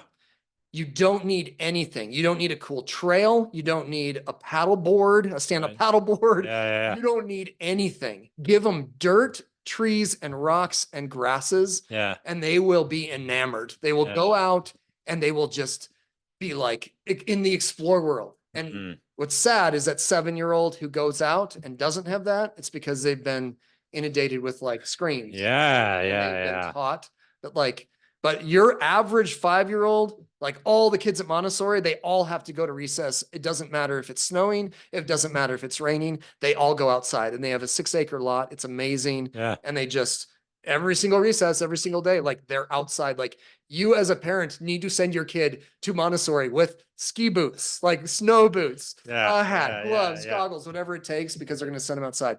There's a really cool school program like in Norway, where the kids are outside the whole time till like age 6. It's like the first 3 years of school. And so literally they take naps outside. Oh my God. And under a lean-to. We're talking like a lean-to shelter, and the kids are outside in negative 10-degree weather, and they found so many benefits to it. They sleep better, they nap better, they stay in REM cycles better because it's colder and it keeps in. I think I certainly, when it's cold and I've got, the covers over me, I can sleep better than like in the hot and the fans on me. Oh yeah. And I'm like, oh, this is so bad, right? There's so many benefits of like being outside for little kiddos. Right. And that's like a big thing that I really, I love like the fact that I hope this is happening, but I hope people see that the way that I'm raising my kids, and I'm seeing like Bob Milligan, like, dude, they're camping all the time. My kids are better bikers than most human beings, and they're under 5 years old. They're like, they're amazing, right? Right. Carl Eby went backpacking with his 6-month-old into the winds. The Karlstroms, like they're taking their kids outside, and their kids are getting to be, instead of addicted to the TV screen or whatever, your typical kid, not so much. I think like the kids here in Lander, Wyoming Catholic College, Lander like might be a bit of a raised haven amazing. from that. Totally. But your average American who uses the TV screen as a babysitter, and It's those endemic. kids, Yeah. It's crazy. It's scary to see a kid who's 6 years old, 5, 6 years old, and they go outside and they don't see anything in it and the only reason it is not because of natural, it's not because of what they were born with. It's because they've been trained that like nothing is as fun as like watching a screen. But and the Judd's another example. Like, man, you get these kids outside and they just open up and their creativity and everything. And that's what we're doing at Wyoming Catholic College. We're giving them a 21-day trip from the very beginning for their imagination and creativity, and just open them up to see a world that many of them have never seen. And now you take that into learning great books and all the experiences they have. I came here and I'll be honest, like I was like, what is this school? This is weird.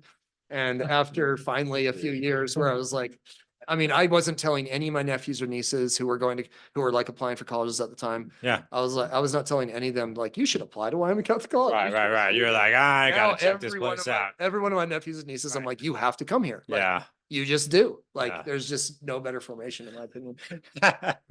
Right. I work here, and it might be a cult. You know what I mean? Yeah. I mean, I definitely have to agree with that because, being graduated now for a couple of years, like whenever we're with friends, like the last thing on our mind is wanting to be entertained. It's like we always Mm. want to spend time together doing something. It may be fun or work or whatever, but Yeah. like we don't really want to be separated from our Mm. artificial means. Like, Yeah. Mm. you know, like I was at my good friend Isaac, classmate, for his wedding. And for the bachelor party, like we literally just sat outside for like 5 hours just Wow. talking. Yeah. Like, and it was really cold and we were like, Yeah. shivering, but like we don't really want to go inside because that's not fun. No. That's awesome. Yeah, and then we went out like Top Golf, like Sure. shooting balls. And Sure. then, Sure. Yeah. it was a great time. But yeah, like there's something about that immersion outside, having 21 days, those multiple weeks.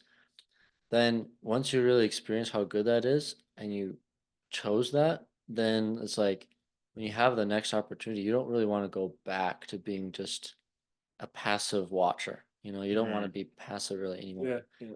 I'm so grateful that happened, you know. Yeah. I also, something that also happens a lot in the outdoors that I think is underemphasized is just the community and the conversations that happen. Yeah. So, Yeah. you know, if somebody thinks that I'm just this like, you know, adrenaline junkie that just wants to go out and go rafting, some of my favorite parts of, I mean, I do a river trip every fall break and a river trip every spring break. Yeah. And yes, I love the rapids, but honestly, like the rapids are fun. I love the rapids mainly because the students, that's something that they haven't experienced Yeah. before. Yeah. My favorite part of those trips are what we call the DOE, which is a discussion of excellence. Yep. And it's sometimes they're duds because maybe a student chooses a topic that nobody's excited about, or people are super tired, or it's Right, snowing, right. right? But like when you have a great campfire and you have a great discussion, Mm. and I get to hear what's on these students' minds. You know, sometimes they'll bring in something that they read in their, you know, in one of their classes, and now we're having like a philosophical discussion Yeah. under the stars Right. around a campfire, and we get to like discuss this thing. I Mhm. love that because I don't get that, right? I don't get that with 4 little kids. Like, my Right. wife and I can have good conversations. It's different, right? We're Yeah. talking about how can we raise these kids? How can we stop this happening? How can we fix this problem? Right. You know, but man, I love that aspect to it. So the outdoors isn't just all about just like getting out, get after it. It's the same thing with my kids. My kids, I'll have like legit, real conversations about my kids that Mhm. just will not happen in the house. Like, Right. my son doesn't open up in the house the way that he does when we're on a trip in the woods. Right. And Right. all of a sudden, my dad starts asking me like real questions about God, like Yeah. questions that he will never ask me at home. You Interesting. know, it's just, it causes you to have conversation. Yeah. There's a vulnerability that's possible Yeah. when. And there's like dead time. So like, no, we're not gonna like, you know, as much as I hate screens, my family watches movies. We watch movies. Like, you know, we'll watch YouTube and watch silly things that my son thinks is hilarious. Right. And you know, I like sports, so you know, I'm watching the Stanley Cup right now. You know, Yeah. so it's not like I don't have a screen at my house. Sure. But just when you're at home, you're just not going to have, but when you're outside, it just like opens up the mind a little bit. And my son really opens up to me in a different way. And I imagine what girls will do as they get older too. Wow. Yeah. So I did the winter trip 5 times. Yeah. Between college and then when I worked at the Yeah. college, man, and that is what I love because I mean, I love building. I mean, it's the one thing that just makes time disappear. You know what I mean?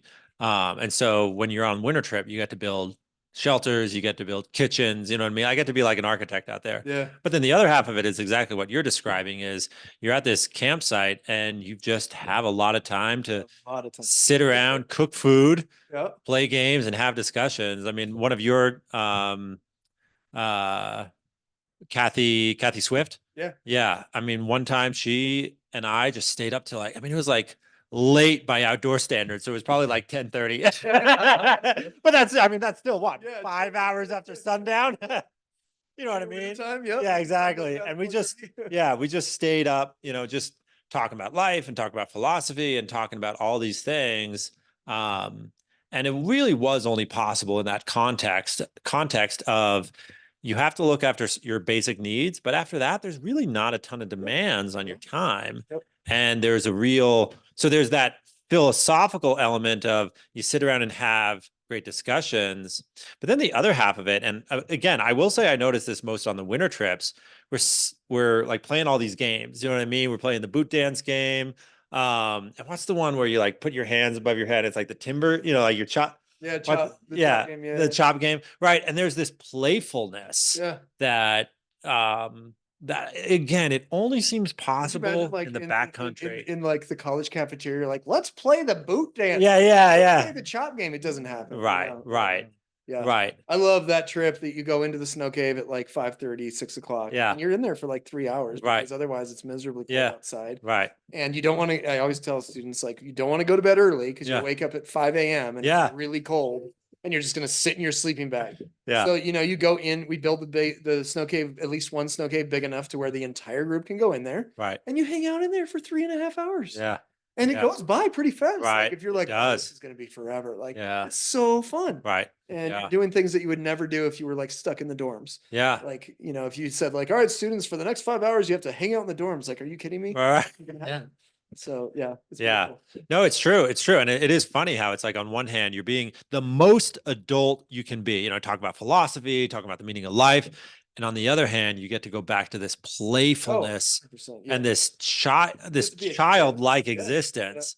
But man, we do not get that in the front country life at all. At least not in America. Well, no, we are Yeah. we are told that you graduate high school, Uh-huh. you either get your job or you go to college. Yeah. You graduate college, you get your job or you go to graduate school. Like, Right. you know, like, and it's like, you know, the Protestant work ethic. Yeah, yeah. It's Yeah. real. Like there's a great book called Overworked American. Uh-huh. And it's all about how like we are put in this American culture of like work. Mhm. And you need to go get that job. You need to go get that career going. And man, the outdoors, yeah. I'm 49 years old and I do not feel like I'm 49 years old. And Yeah. the reason I don't feel that way, Yeah. and my brother who's 56, I think he's 56. My oldest brother, Peter, he is as young as anyone else, not so much partly because of the outdoors, but he's not as outdoorsy as me, but he does the outdoors. He loves Yeah. skiing and biking. Yeah. But dude, the guy plays every sport with his kids. Uh-huh. Like he's just very active. Yeah. And he's not the dad who like goes and watches his kids play Right, soccer, right. even though they're all in soccer leagues. Yeah, yeah. But every weekend he is playing soccer. I mean, he broke his nose yesterday because they were playing inline hockey in on their backyard porch. Right, right. Like the guy he gets after it in Yeah. a playful manner. Mm. You would not look at him and say, wow, that guy's in his mid-50s. Wow. I do not feel like I'm 49 years old. Oh. I do not, I literally, I don't feel that way. I feel like I'm young. Yeah. And I just love being a kid. Right. I love as much as my kids do, like Mm. getting to the campsite and exploring like the cool rock outcropping over there. Let's go. Right. Like, yeah, I want to do it with my kids, but I'm also like, intrigued too. Right. I want to Like, know what's I up wanna there. See what's Yeah. around that corner, right? And I think there's an element of the outdoors keeps you as a child. It like Mhm. it keeps you. I love that Christmas song where it says children from 1 to 92. And Mhm. I always say when somebody like one of my favorite things is people Zimmer, the last name Zimmer. A lot of people they've heard the Zimmerman. Uh-huh. Zimmerman. And rarely do people see Zimmer. So all the time people will say like Zimmerman, where's Zimmerman? And my joke is like I'm not a man yet. Yeah. I'm Zimmer kid. And I really Yeah. do feel like I'm a man yet. like, Right. because I'm a kid, man. I love the playfulness of that kids make me younger. Yeah. You know, I had an old dog that was 14 years old and we got a Uh-huh. puppy and I Uh-huh. saw my 14-year-old dog who literally limped and was very old. Uh-huh.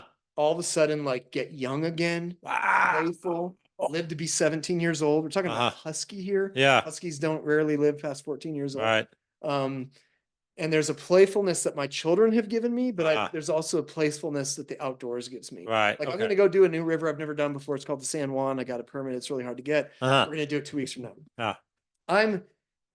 I don't care about the rapids. I'm excited about the hiking. I'm excited about the new campsites. I'm excited about the new river that I get to go down. Right. And yeah, the rapids, but more about the like uniqueness and newness of it. Yeah. It's class 2. It's Yeah. perfect for my little ones, right? Yeah. It's class 2. It's not like it's not going to be hard rapid. So I'm not going there for like the adrenaline rush, You're right. but I'm so excited. My wife is just as excited as me to Yeah. like see a new place. Yeah. That childness that you get when you go to the Grand Canyon for the first time, when you go to Zion, when you go to these new places, and not to go to Zion to get the great photo of Angel's Landing to say, look at everybody, I'm on Angel's Landing. Like, no, the like, I want to go see a new place I've never been to before. Yeah. How awesome is that? So, Wow. yeah, be a kid. Right. It reminds me of a story. There was a study done. I think it was just to see like what happens when you think of yourself in a younger state. Mm. And it happened a few years ago, but I think the people were 70, 80 years old. A lot of them had walkers and things, and they put them in a like a hotel that was set up to be essentially when they were 20-year-old. Whoa. And so everything was like all the newspapers, all the radios, everything just felt Whoa, like kind of that. changed their mindset. Oh, they got like the decorations, the newspapers, the Yeah. What they televisions were experienced black when they and were white. years old. Yeah, Yeah, Look at yeah, this bit. So it Puts looked them like, the memory of when they were 20 years old. oh, Both they like 90% of them came out Stop with using walkers or something. they didn't need them anymore. I Then they looked at 100% the, agree with that. and then they looked Yeah. at their brains, Wow. and their brains looked 20 years younger. Whoa. They're only in here for like two weeks. uh-huh. It was Wow. crazy, but they said they literally became younger people, Yeah, Wow. yeah. like biologically. That is Whoa. crazy. Yeah. So There's something about like when you think you're old or when you think you're not incapable of doing something, when you think that you can't do something, and then once you realize like, no, I can do this. I think that's partly of like the 21-day trip for our freshmen. Like yeah. a lot of them come in and they don't think they can do it. Right. Seminarian who's like, I can't do that trip. Right. Finish the trip and they're like, dude, I can do that. Right. And then Right. they're able to approach life in a better way. you know? Right. Yeah. Right. I've been smoking and eating Pop-Tarts since I was 15. Like, I don't know how this is gonna There's no go. way I can do this trip. Right. And next thing you know, they're like having great success. Yeah. Yeah. All right, I gotta. I know this is a change in topic, but man, this Yeah. this has been rattling around in my brain for probably 5 years because you and I had a brief conversation about it. Then I went and looked it up. Could find basically no information about it. You were telling me about, and I think it was like at a lunch table with some other students, and you were telling us about black market tourism. Oh, And you were talking about like, yeah, if you know who to contact, you can go into war zones and you can go into like Chernobyl and you can go into it wasn't like Area 51, but it was like places like that. yeah. And anyway, so after we had this conversation, I went and looked it up and there was like a 1-paragraph wiki article and then like nothing else. Like, yes, black market tourism exists. What do you know about it? You got to give us the deets. Well, I don't. Also, are you involved? No, I'm not involved. I would say I don't know how prevalent it is now, but in the early 2000s, there was a lot more. I mean, even like you just take the typical like outdoor education, outdoor recreation textbook that I taught at like the big state school that I was teaching at, which is just a textbook about like outdoor education and outdoor recreation. And there's an entire chapter dedicated to it about how this existed. Now, whether or not it still exists, I don't know. But in the early 2000s, like, yeah, you could pay a company to take you to a war zone. And you know, you have to sign your life away. There ain't no insurance that's going to cover you for that, for liability. There's no waiver to sign. The waiver that you sign says like, I am 100% in charge of anything that happens and I cannot hold this company liable for anything. Right. And you probably couldn't sue them anyway because they're kind of a black market. Right. Exactly. Right. But yeah, it definitely did exist. And yeah, it'd be interesting. I don't know if it's still like as popular. But the bigger reason I brought that conversation up is that like, why does that even exist? It exists because people like we as human beings, we need drama. Like, we need challenge. And when we're not challenged, like, dude, think about your typical high school student, including me. Like I came from this like perfect family. Like, you know, mom and dad provide everything I need and I got a car and And like, I didn't have like challenge in my life. So guess what my friends and I did? We started doing stupid things like throwing water balloons and getting chased at cars and then getting chased by the cops. Like, you know, nothing crazy, but like, I mean, I was probably shouldn't say this, but I was like tipping over outhouses and, things that like the cops would have definitely busted me on, and just doing stupid stuff because I wasn't doing drugs. I wasn't getting drunk. I wasn't doing those things. I wasn't sleeping around. So I wasn't doing the things that my dad definitely said, like, you ain't doing that. Right. But he never said I couldn't throw a water balloon at cars driving by, and getting chased by the cops, and doing stupid pranks and, things that like, weren't the most virtuous things. But at the end of the day, like, we as human beings need drama. And so, if you're the person that going to Hawaii to go on the like, all-inclusive vacation in Hawaii or Cancun, if that's not going to do it for you, like, hey, I'm going to go like to this tourism industry. I'm going to go do this trip where it's like, I'm going to go to a war zone, or I'm going to go to Chernobyl, or I'm going to go to places where, I mean, that's why you can swim in shark tanks. That's why you can do, really crazy things. That's why you can jump out of an airplane. Now you can do base jumping, tandem base jumping in Moab. Literally, there's a company where you can go stand on a 400-foot cliff with a dude strapped to you and jump off this thing and hope that the stinking chute opens in 400 feet, right? Or actually, realistically, about 90 feet before, if the chute doesn't open, you're done. And so, yeah, there's definitely that element. And I mean, that's why we see, like, I don't know if you're familiar with just like the first world problems, like we have first world problems, like just look at our society. Like, we have such a soft life. We have to have first world problems, whether you want to call that, like, I can't figure out who I'm supposed to be, my identity, all that stuff. Or if it's like, or they didn't put a flavor shot in my latte. Yeah. Like, well, even, I mean, like, I'm going to protest this war. I'm going to protest this war in Israel right now because, like, I need drama in my life. I'm going to join Black Lives Matter, even though I have no idea what. Now, if I studied it and figured out what Black Lives Matter means, and then I'm like, yes, I believe in the mission, then great, go protest if you want. Sure. But the amount of kids who went and protest for Black Lives Matter had no idea what Black Lives Matter's fundamentally agreed with, or what their fundamental philosophy was. Yeah. There's a great guy on YouTube right now, and he's going to these Palestinian riots, and these college campuses where they're like, protesting the war. And he'll literally go up and he'll say, can you tell me, like, it's I've never seen these guys on YouTube who they ask like 5th grade questions. Like the one is really funny. It's this guy who like asks literally like, how many states are in America? What continent is the US in? Name one capital in America. And these college students have no idea. It is hilarious. It started, actually, Jay Leno did it years ago, and then now it's like a YouTube phenomenon. Well, anyway, there's this guy, he's doing it when it comes to the Palestine protest, and asking basic questions like, hey, when did Hamas get there?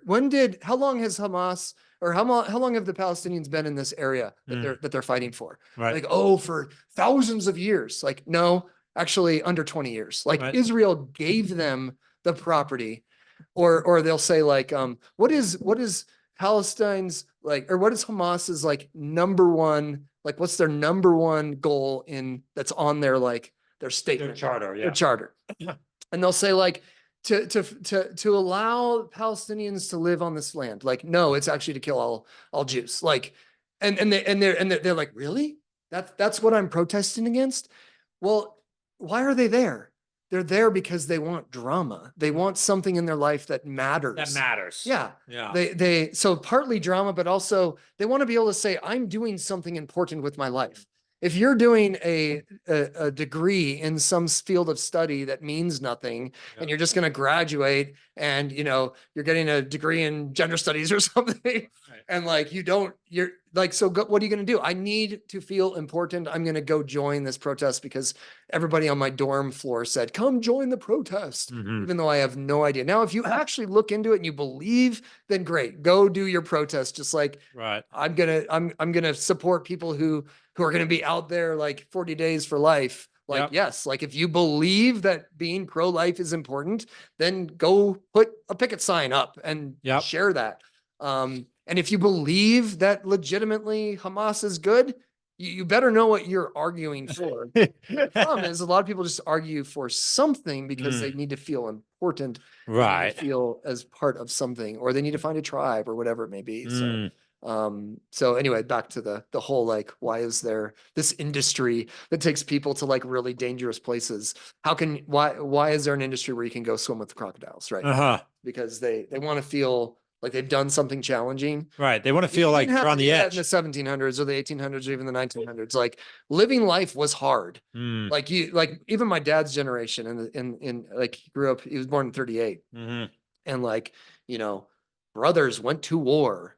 Right. Father goes to war. Mhm. Like he literally had to, you know, didn't have laundry machines. As a 10-year-old, he tells me about how he used a washboard to do laundry every day Yeah. with his Right. family. Like now life is pretty easy. Right. When life is easy, if you don't feel like, and there's no rite of passage for us anymore. Yeah, yeah. So yeah, that's been something I've been wanting to ask you about as well, because I mean, it appears to me that many cultures throughout history had very, very specific initiation or rites of passage, um, especially for young men. Yeah. What? So your oldest, Theo, Yeah. he's 12. Yeah. He's coming up on that age. Yeah. I mean, what are you thinking for him? Are you going to be like, son, here's some food, here's a backpack, I'll pick you up in Pinedale, you know, adios. Yeah. Like, yeah. Well, On a higher level, what do you think the importance of it is? And then more practically, like, what are you thinking about for your kids? Yeah. So yes, I think rite of passage is extremely important. I think for many of our students, their rite of passage is a 21-day trip. Okay. Like it's for many of them, it might be their first time in their life where they again, they did something that is beyond what most people do. Right. Like, well, I mean, I think Mormons, for example, they have a great rite of passage, which is doing your mission. Like Yeah. it's expected that every male Mormon boy and many women go on a 2-year mission. Like that's just, it's expected. And I guarantee, regardless of how many people they evangelize or whatever, like they're going to grow and they're going to come back and they're going to be a more mature, ready for life type person because of that. And I lived in Salt Lake City for 6 years and many Mormon friends and hearing about their mission trip and seeing people do that. And I grew up with a lot of kids who went to mission, Mormon friends who went to mission and they were different when they came back. Like, in a good way. Right. And so, my cousin's husband went to Thailand for 2 years. Yeah. Wow. On his mission. Yeah. I mean, he was doing like translations. Yeah. So I think like it is a problem in our society that there isn't a rite of passage. I think for me personally, couple things. Well, first of all, I do think that my son already has rites of passage that I give him. Like this winter, I told him at the beginning of this winter, you need to learn how to do a roll. And he's like, but I don't really like kayaking. I like biking, Dad. I was like, I don't care. Like, and here's a big problem I see with parenting these days is parents don't force their kids to do things anymore. Now, I do think like, I think a lot of our students who come from great Catholic families, they're forced to do things. But a lot of babysit your 6 younger siblings so that mom and dad can have a date night. Exactly. But no, seriously, I have so many of my kids' friends who the like, hey Theo, why don't you invite your friends to go do this thing, or why don't you do this thing? And their kid might be like, or Theo might be like, oh, like no, they don't want to do it. And I was like, and he's like, and I don't want to go kayaking either. Like, sorry, dude, you're going kayaking, and not because like you got to fulfill my like desire for you to be a kayaker. And you know what? If he doesn't want to kayak 3 years from now, that's fine. But dude, like, nope, you're going to learn to roll and you're going to go kayaking this summer because that's what Zimmers do. We kayak and you can choose to not to kayak when you're 18 years old, but like, we're going to kayak.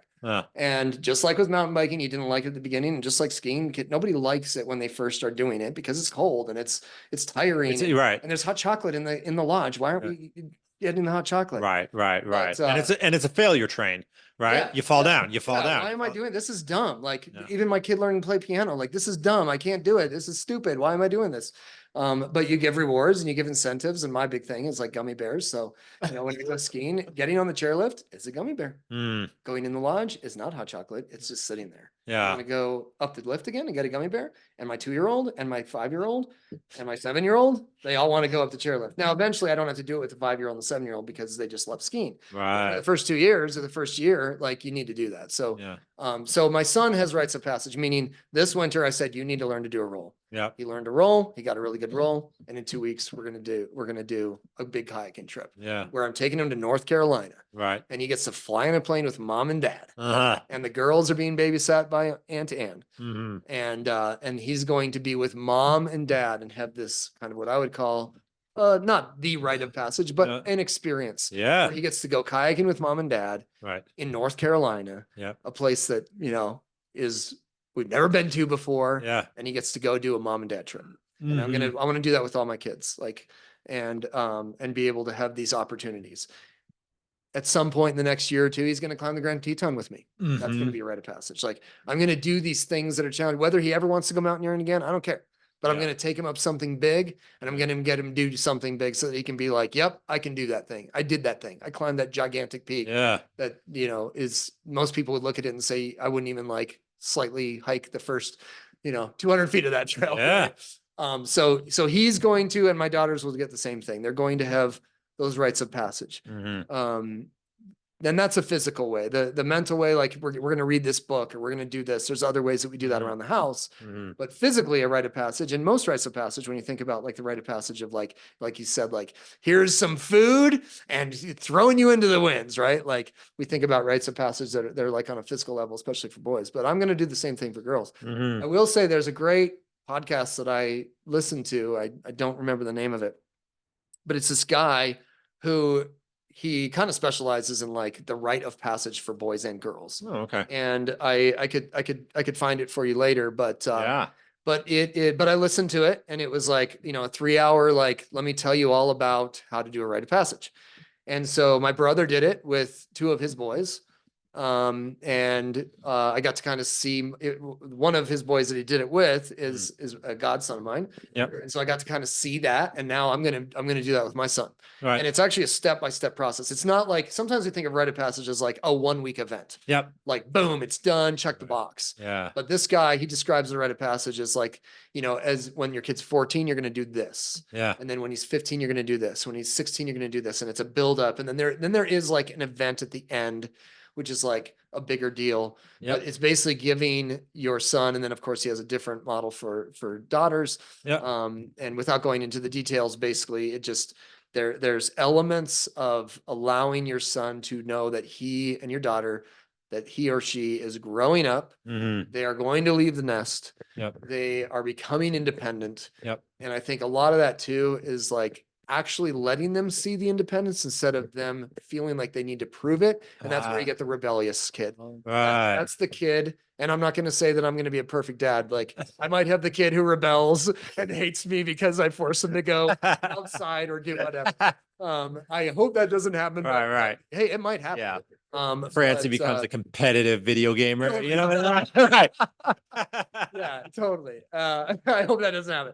But certainly, I feel like giving, if I can give my kids opportunity to see that they have autonomy, to Mhm. see that they have independence.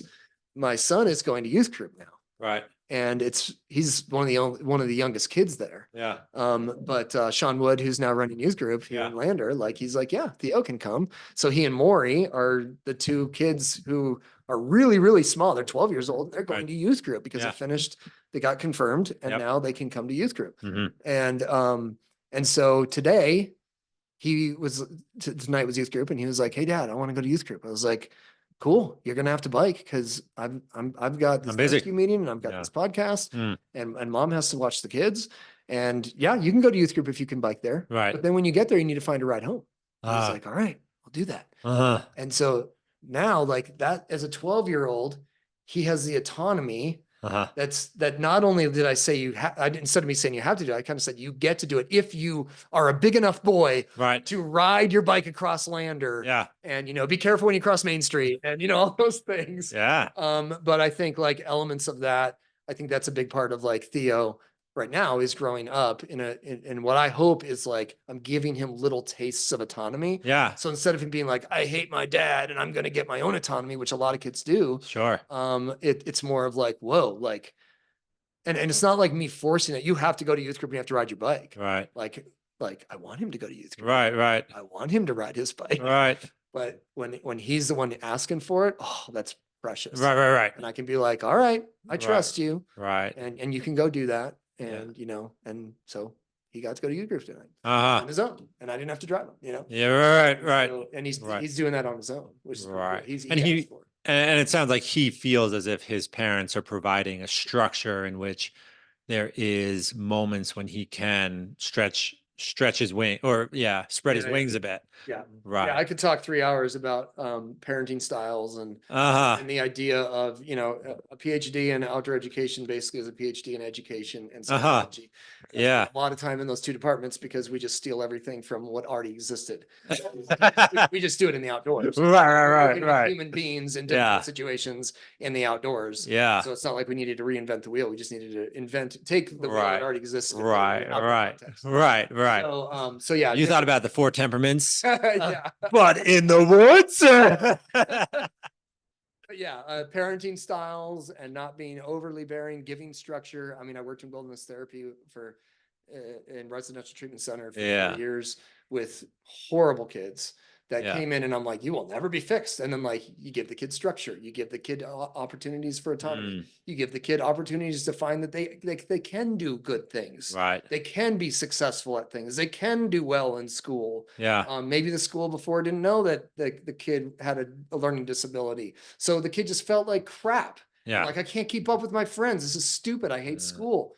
But now they're in a school where like the teacher diagnosed their learning disability. They figured it out. Yeah. You know, I had kids whose parents didn't think that they could do anything. Like I had parents who gave their kids Velcro shoes because they thought their kids were so pathetic they couldn't tie their shoelaces. Yeah. I'm not kidding. Yeah. And now that kid knows how to lead climb, rock climbing, build an anchor, rappel back down on his own, and belay his kids up a route because Right. we forced the parents to come out every 3 months. Right. And what we would do is we would do that. We would teach the kids how to do that. And Right. instead of me lead climbing, I didn't even lead belay the kid. I got a 16-year-old kid who got kicked out of school and another 16-year-old kid that was addicted to drugs. Right. And both parents are like, my kids are pathetic. And Uh-huh. thank God there's this program that I could like send them off to. Mm, And now they're lead belaying their buddy up to the top, yeah. setting up an anchor, and then saying, okay, mom, it's your turn to climb. And the mom looks at me and says, I'm not doing this. And I go, yeah, you're doing this. Yeah. Like, Yeah. if you're going to force your kids to come to this therapeutic treatment center for 6 months, Right. Right. and then like, are you sure it's safe? Yes, it is 100% safe. You know, Yeah. I have trained these Right. kids. They are good Right. to go. They are belaying you correctly. Yes, the harness will hold you. And then the mom climbs. And man, the mom is like, you did that? Yeah. Oh my gosh, my kid is capable of something Right. more than what I think my kid is just like, you know, a troublemaker and so on and so forth. Wow. Wow. Right. Right. And having the mom on the wall with the kid, belaying her allows that bridge to be like, oh, now I see that my mom actually does trust My me. mom trusts me. Me. And now the mom is like, I can trust my kid. I can trust my Holy kid. cow. Yeah. Like, you're talking about a huge and not, we're talking about a trust that is like deep in the bones of Maslow's hierarchy, right? Mhm. It is a physical trust of I could die if my Yeah. son doesn't belay me correctly, Right. you know, and Right. it gets to Right. the bones, and it was very, very powerful when we saw that Yeah. happen. Right. I could die either if my son betrays me or if he's like just screwing up and Or he's just right. incompetent. Or he's just incompetent. My kid is an incompetent kid. He can't succeed in Right. school. Right. He can't hold a job. Mm. All he does is do his drugs and play video games. Like, and Yeah. that's not every student at the school, but there were definitely like that's an experience of many kids who went to that school. Yeah. Of like, mom and dad don't think that their kid has competency to do anything. Yeah. I want to pick your brain about that specifically. I mean, so we were talking about this before we went on live. We were talking about the video games you grew up with, the video games that I grew up with. And now we live in an age like you can be a quote unquote competitive athlete. I mean, competitive athlete in video game Sure. competition. Yep. I mean, what is going on? I mean, these video games, are they just dopamine cycles? Like, hey, they're designed to do. Yeah, 100%. Okay. Video games. In fact, during my PhD, one of my colleagues did a study. His dissertation was he was trying to prove that physical activity actually makes your brain better. Okay. So he took people who just loved playing video games. Right. He found them at University of Utah, and they all like what was the video game you were talking about? I was talking about COD, Call of Duty. Call of Duty. Okay. Call of Duty. Whatever. Yeah. It was probably something like that. Yeah. Whatever was popular in 2009. Yeah. Which could have been Call of Duty. Yeah. Call of Duty and Halo. Those were the big ones. So what he did is his study was this. He had 10 screens of Halo or whatever the video game was. And he got people at University of Utah that were not physical people. They were not like involved in sports. They didn't go to the rec center. They just loved playing video games. Right. And what he did is he said, we're going to do this study where you get to play video games. Yeah. Half of them were on either a treadmill playing the video game or on a bike, like a stationary bike playing the video game. Right. And the other half sat on a couch, like a comfortable, cushy couch playing the video game. Okay. And I left after he had like officially gotten all the like the research, like data points out of it. But like, basically was trying to prove that like being physically active actually makes your brain better. And we know that it exists. He just wanted to prove that even in video games, if you're being physically active during a video game, you're going to be better at Halo. So, and you can actually measure that, right? Because like you might be an awesome guy at a level 10 Halo dude. And I don't really know what video game is, but there are video games like even Super Mario Brothers, which I grew up with. Like I couldn't get past level 5, but my buddy could get past level 7. Well, if all of a sudden you did a study that was supposed to show that my brain is better, and now all of a sudden I could never get past level 5, and now I can get past level 6 because my senses, my reaction time, my strategy, my decision making in the video game is better. And it has to be a video game that has those elements: decision making, reaction time, stuff like that. Yeah. So you can actually study to say like, oh yeah, the guys on the treadmill grew faster in their ability to be better at the game. Oh, interesting. The people who were sitting in the cushy couches. Oh, damn. Right. Okay. And so, I forget how I got on this sidetrack. What were we talking about? Well, no, I mean, I've had an interest in the video game industry that I would say parallels my interest in movies because I'm very interested in storytelling. Sorry. Right. And so we have reached this point in which I actually will argue that video games are having a lot of skill and thought put into the stories, right? But as I understand it, the actual gameplay is a cortisol and dopamine cycle that's basically constant, right? Get your brain to flood with cortisol to get you to focus. And then give you a shot at dopamine when you succeed at some goal. And it seems very addicting. Yeah. So to bring it back, thank you for bringing my brain. No worries. Tangent. But so during my PhD, when this guy was doing this, one thing that I was learning about video games, because we would just, share a beer and talk about, his dissertation. Right. And one thing that he was telling me about video games and the reason they're so addictive, and it makes sense, is that like you have, well, first of all, it's all encompassing with your senses. Now, when I played Duck Hunt and, Super Mario Brothers, it wasn't like that. But now, like, especially now with VR, like you've got, like, you're fully immersed in this thing. You've got the headphones on, and you're fully. Right. The curved screens or the headset. You're fully in there, and it's all 5 senses now. Yeah. And you're in that game. And so, like it's all 5 senses, you're fully involved, but there's a challenge with immediate feedback. And we as human beings, we love immediate feedback. We hate not getting immediate feedback. And it's kind of a drug to us when we get immediate feedback. You failed, try it again. You failed, try it again. Good or bad. You failed, you got a little bit further. I mean, and then you feel like, oh gosh, like I'm good at something, right? And so, whether it's Duck Hunt or it's Super Mario Brothers, where like I saved the princess after 45 tries. Like, oh, I saved the princess. Right. Like, and it wasn't just when I saved the princess. It was like I could only get this far in the game. Now I got this far in the game. Now I got this far in the game. Yeah. And it's so immediate Yeah. Like I can my kid can go start a game Mhm. and I don't let him play video games.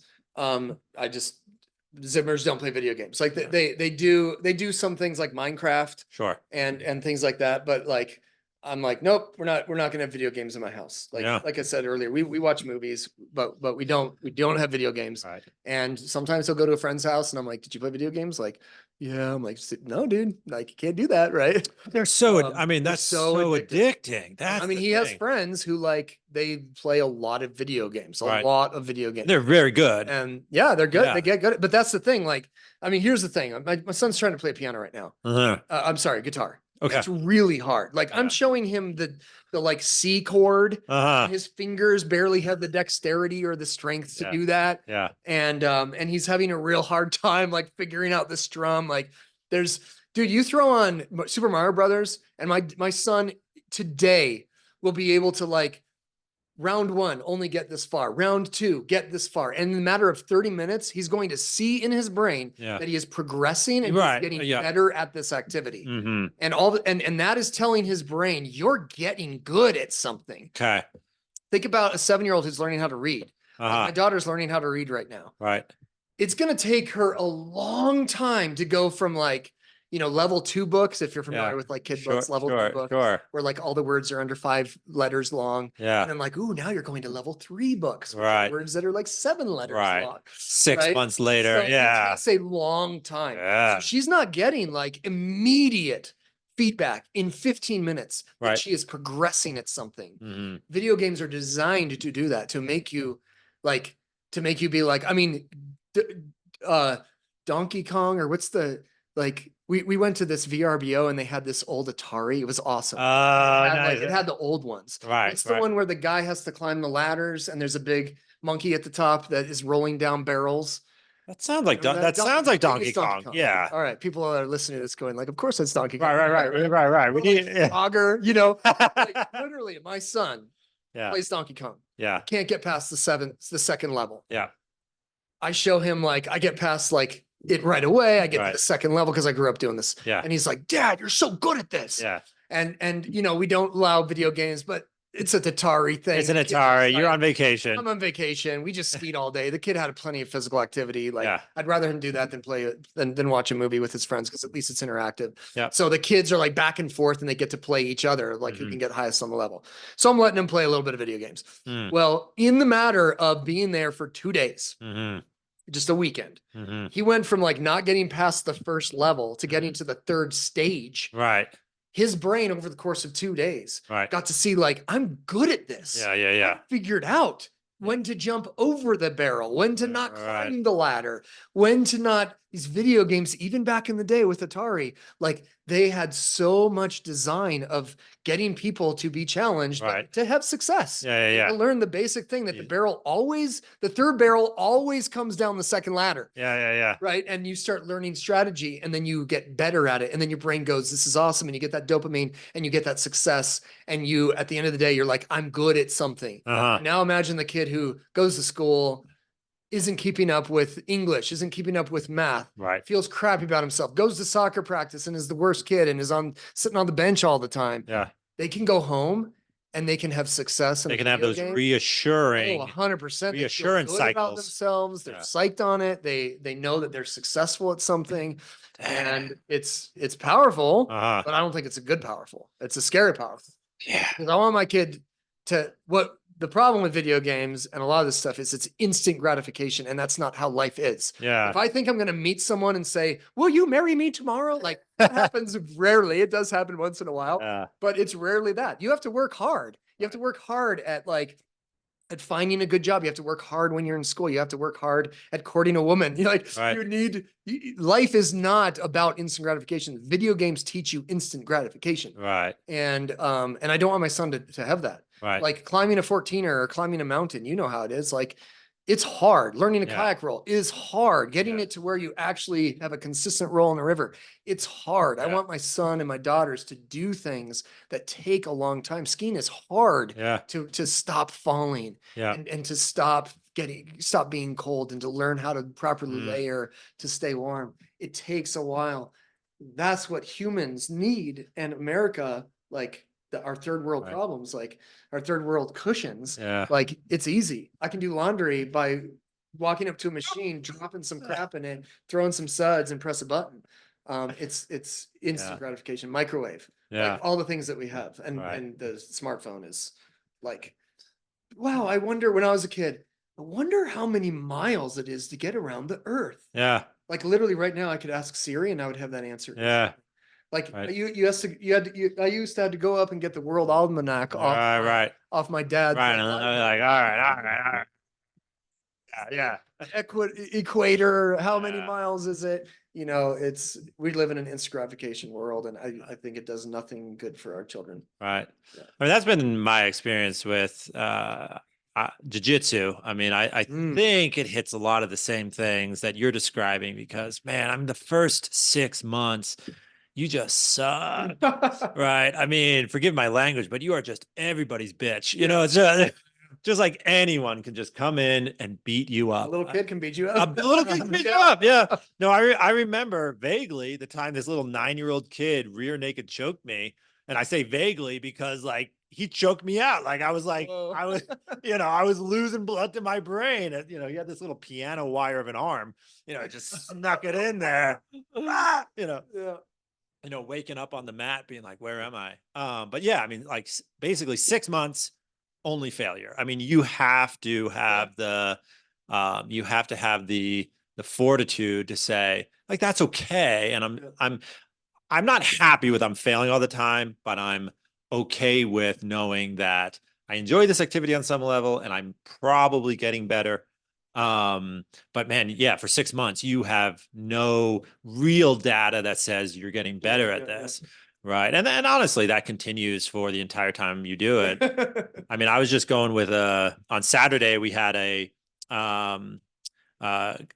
competitive, like national level competitive black belt come and give a seminar. And I'm a black belt too, but man, you get guys like him going against guys like me. And it's just the difference between a pro and an amateur. I mean, he was just toying with me and I've been doing it for 12 years. I'm not bad at this, but still to go with someone who's at that level kind of takes you back to be like, no, got to work harder, so man, I love that stuff. I love it.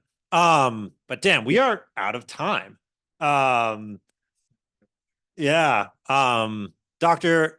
Zimmer, we're gonna have to have you back. Yeah. We did. Awesome. Yeah, we did. Yeah. We did not get to everything on our agenda. This is Yeah. cool. But thank you so much. Yeah.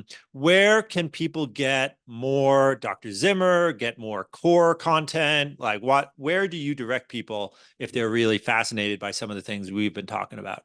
That's a good question. Well, obviously, if you want to learn more about core, coreexpeditions.org. Okay. Or go to Wyoming Catholic College.org or wyomingcatholic.edu is the website for the college.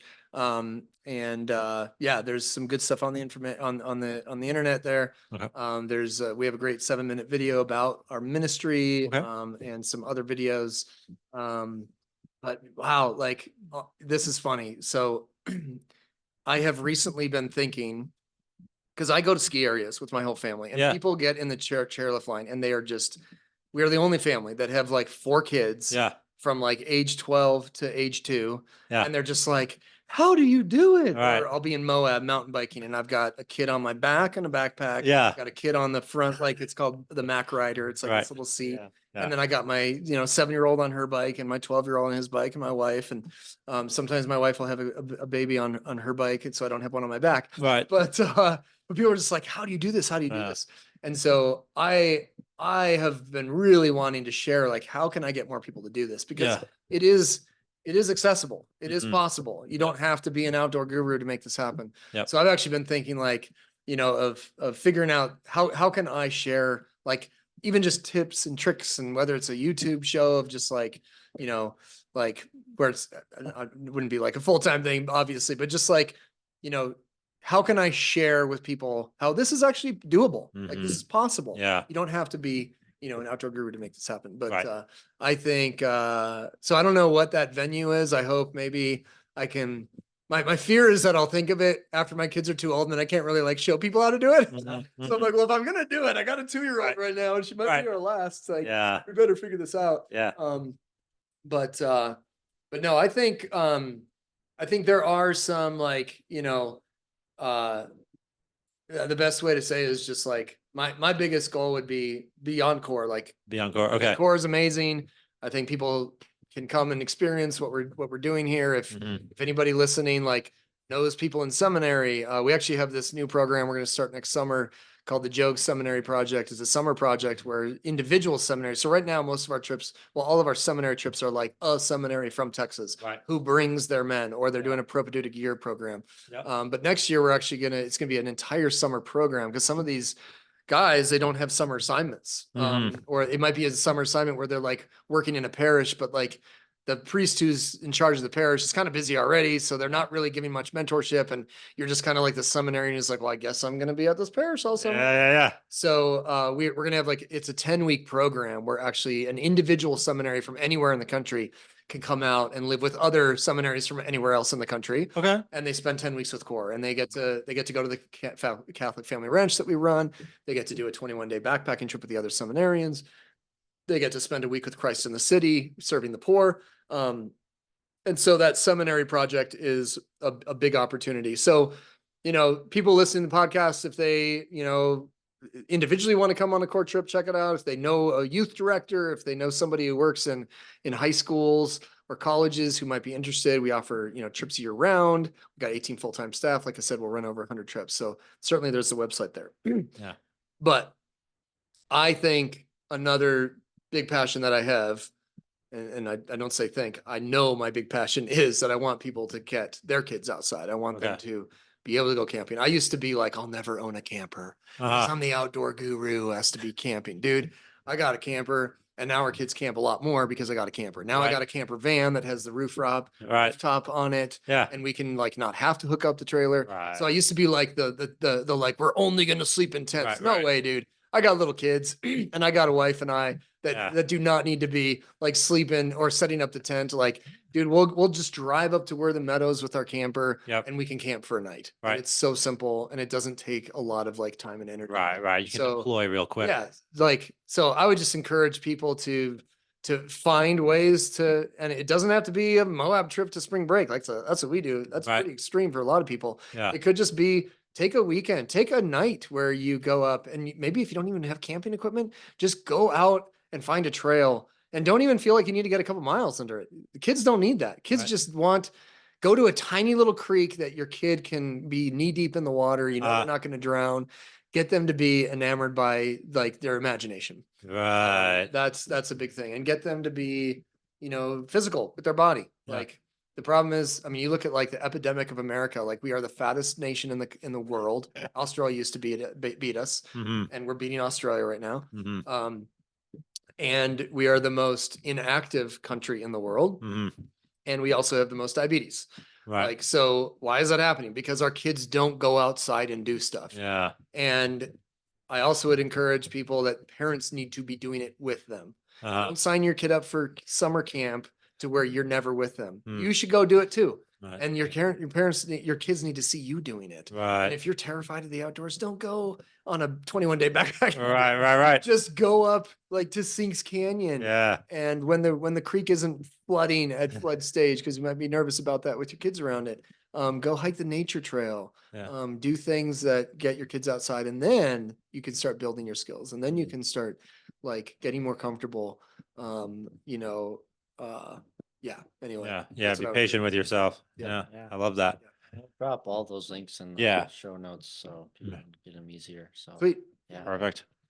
All right. Well, once again, Dr. Zimmer, thanks for coming on. We look forward to having you on again as soon as we can. I'd love it. That'd be fun. All right. Thanks. Thanks, guys. Appreciate it.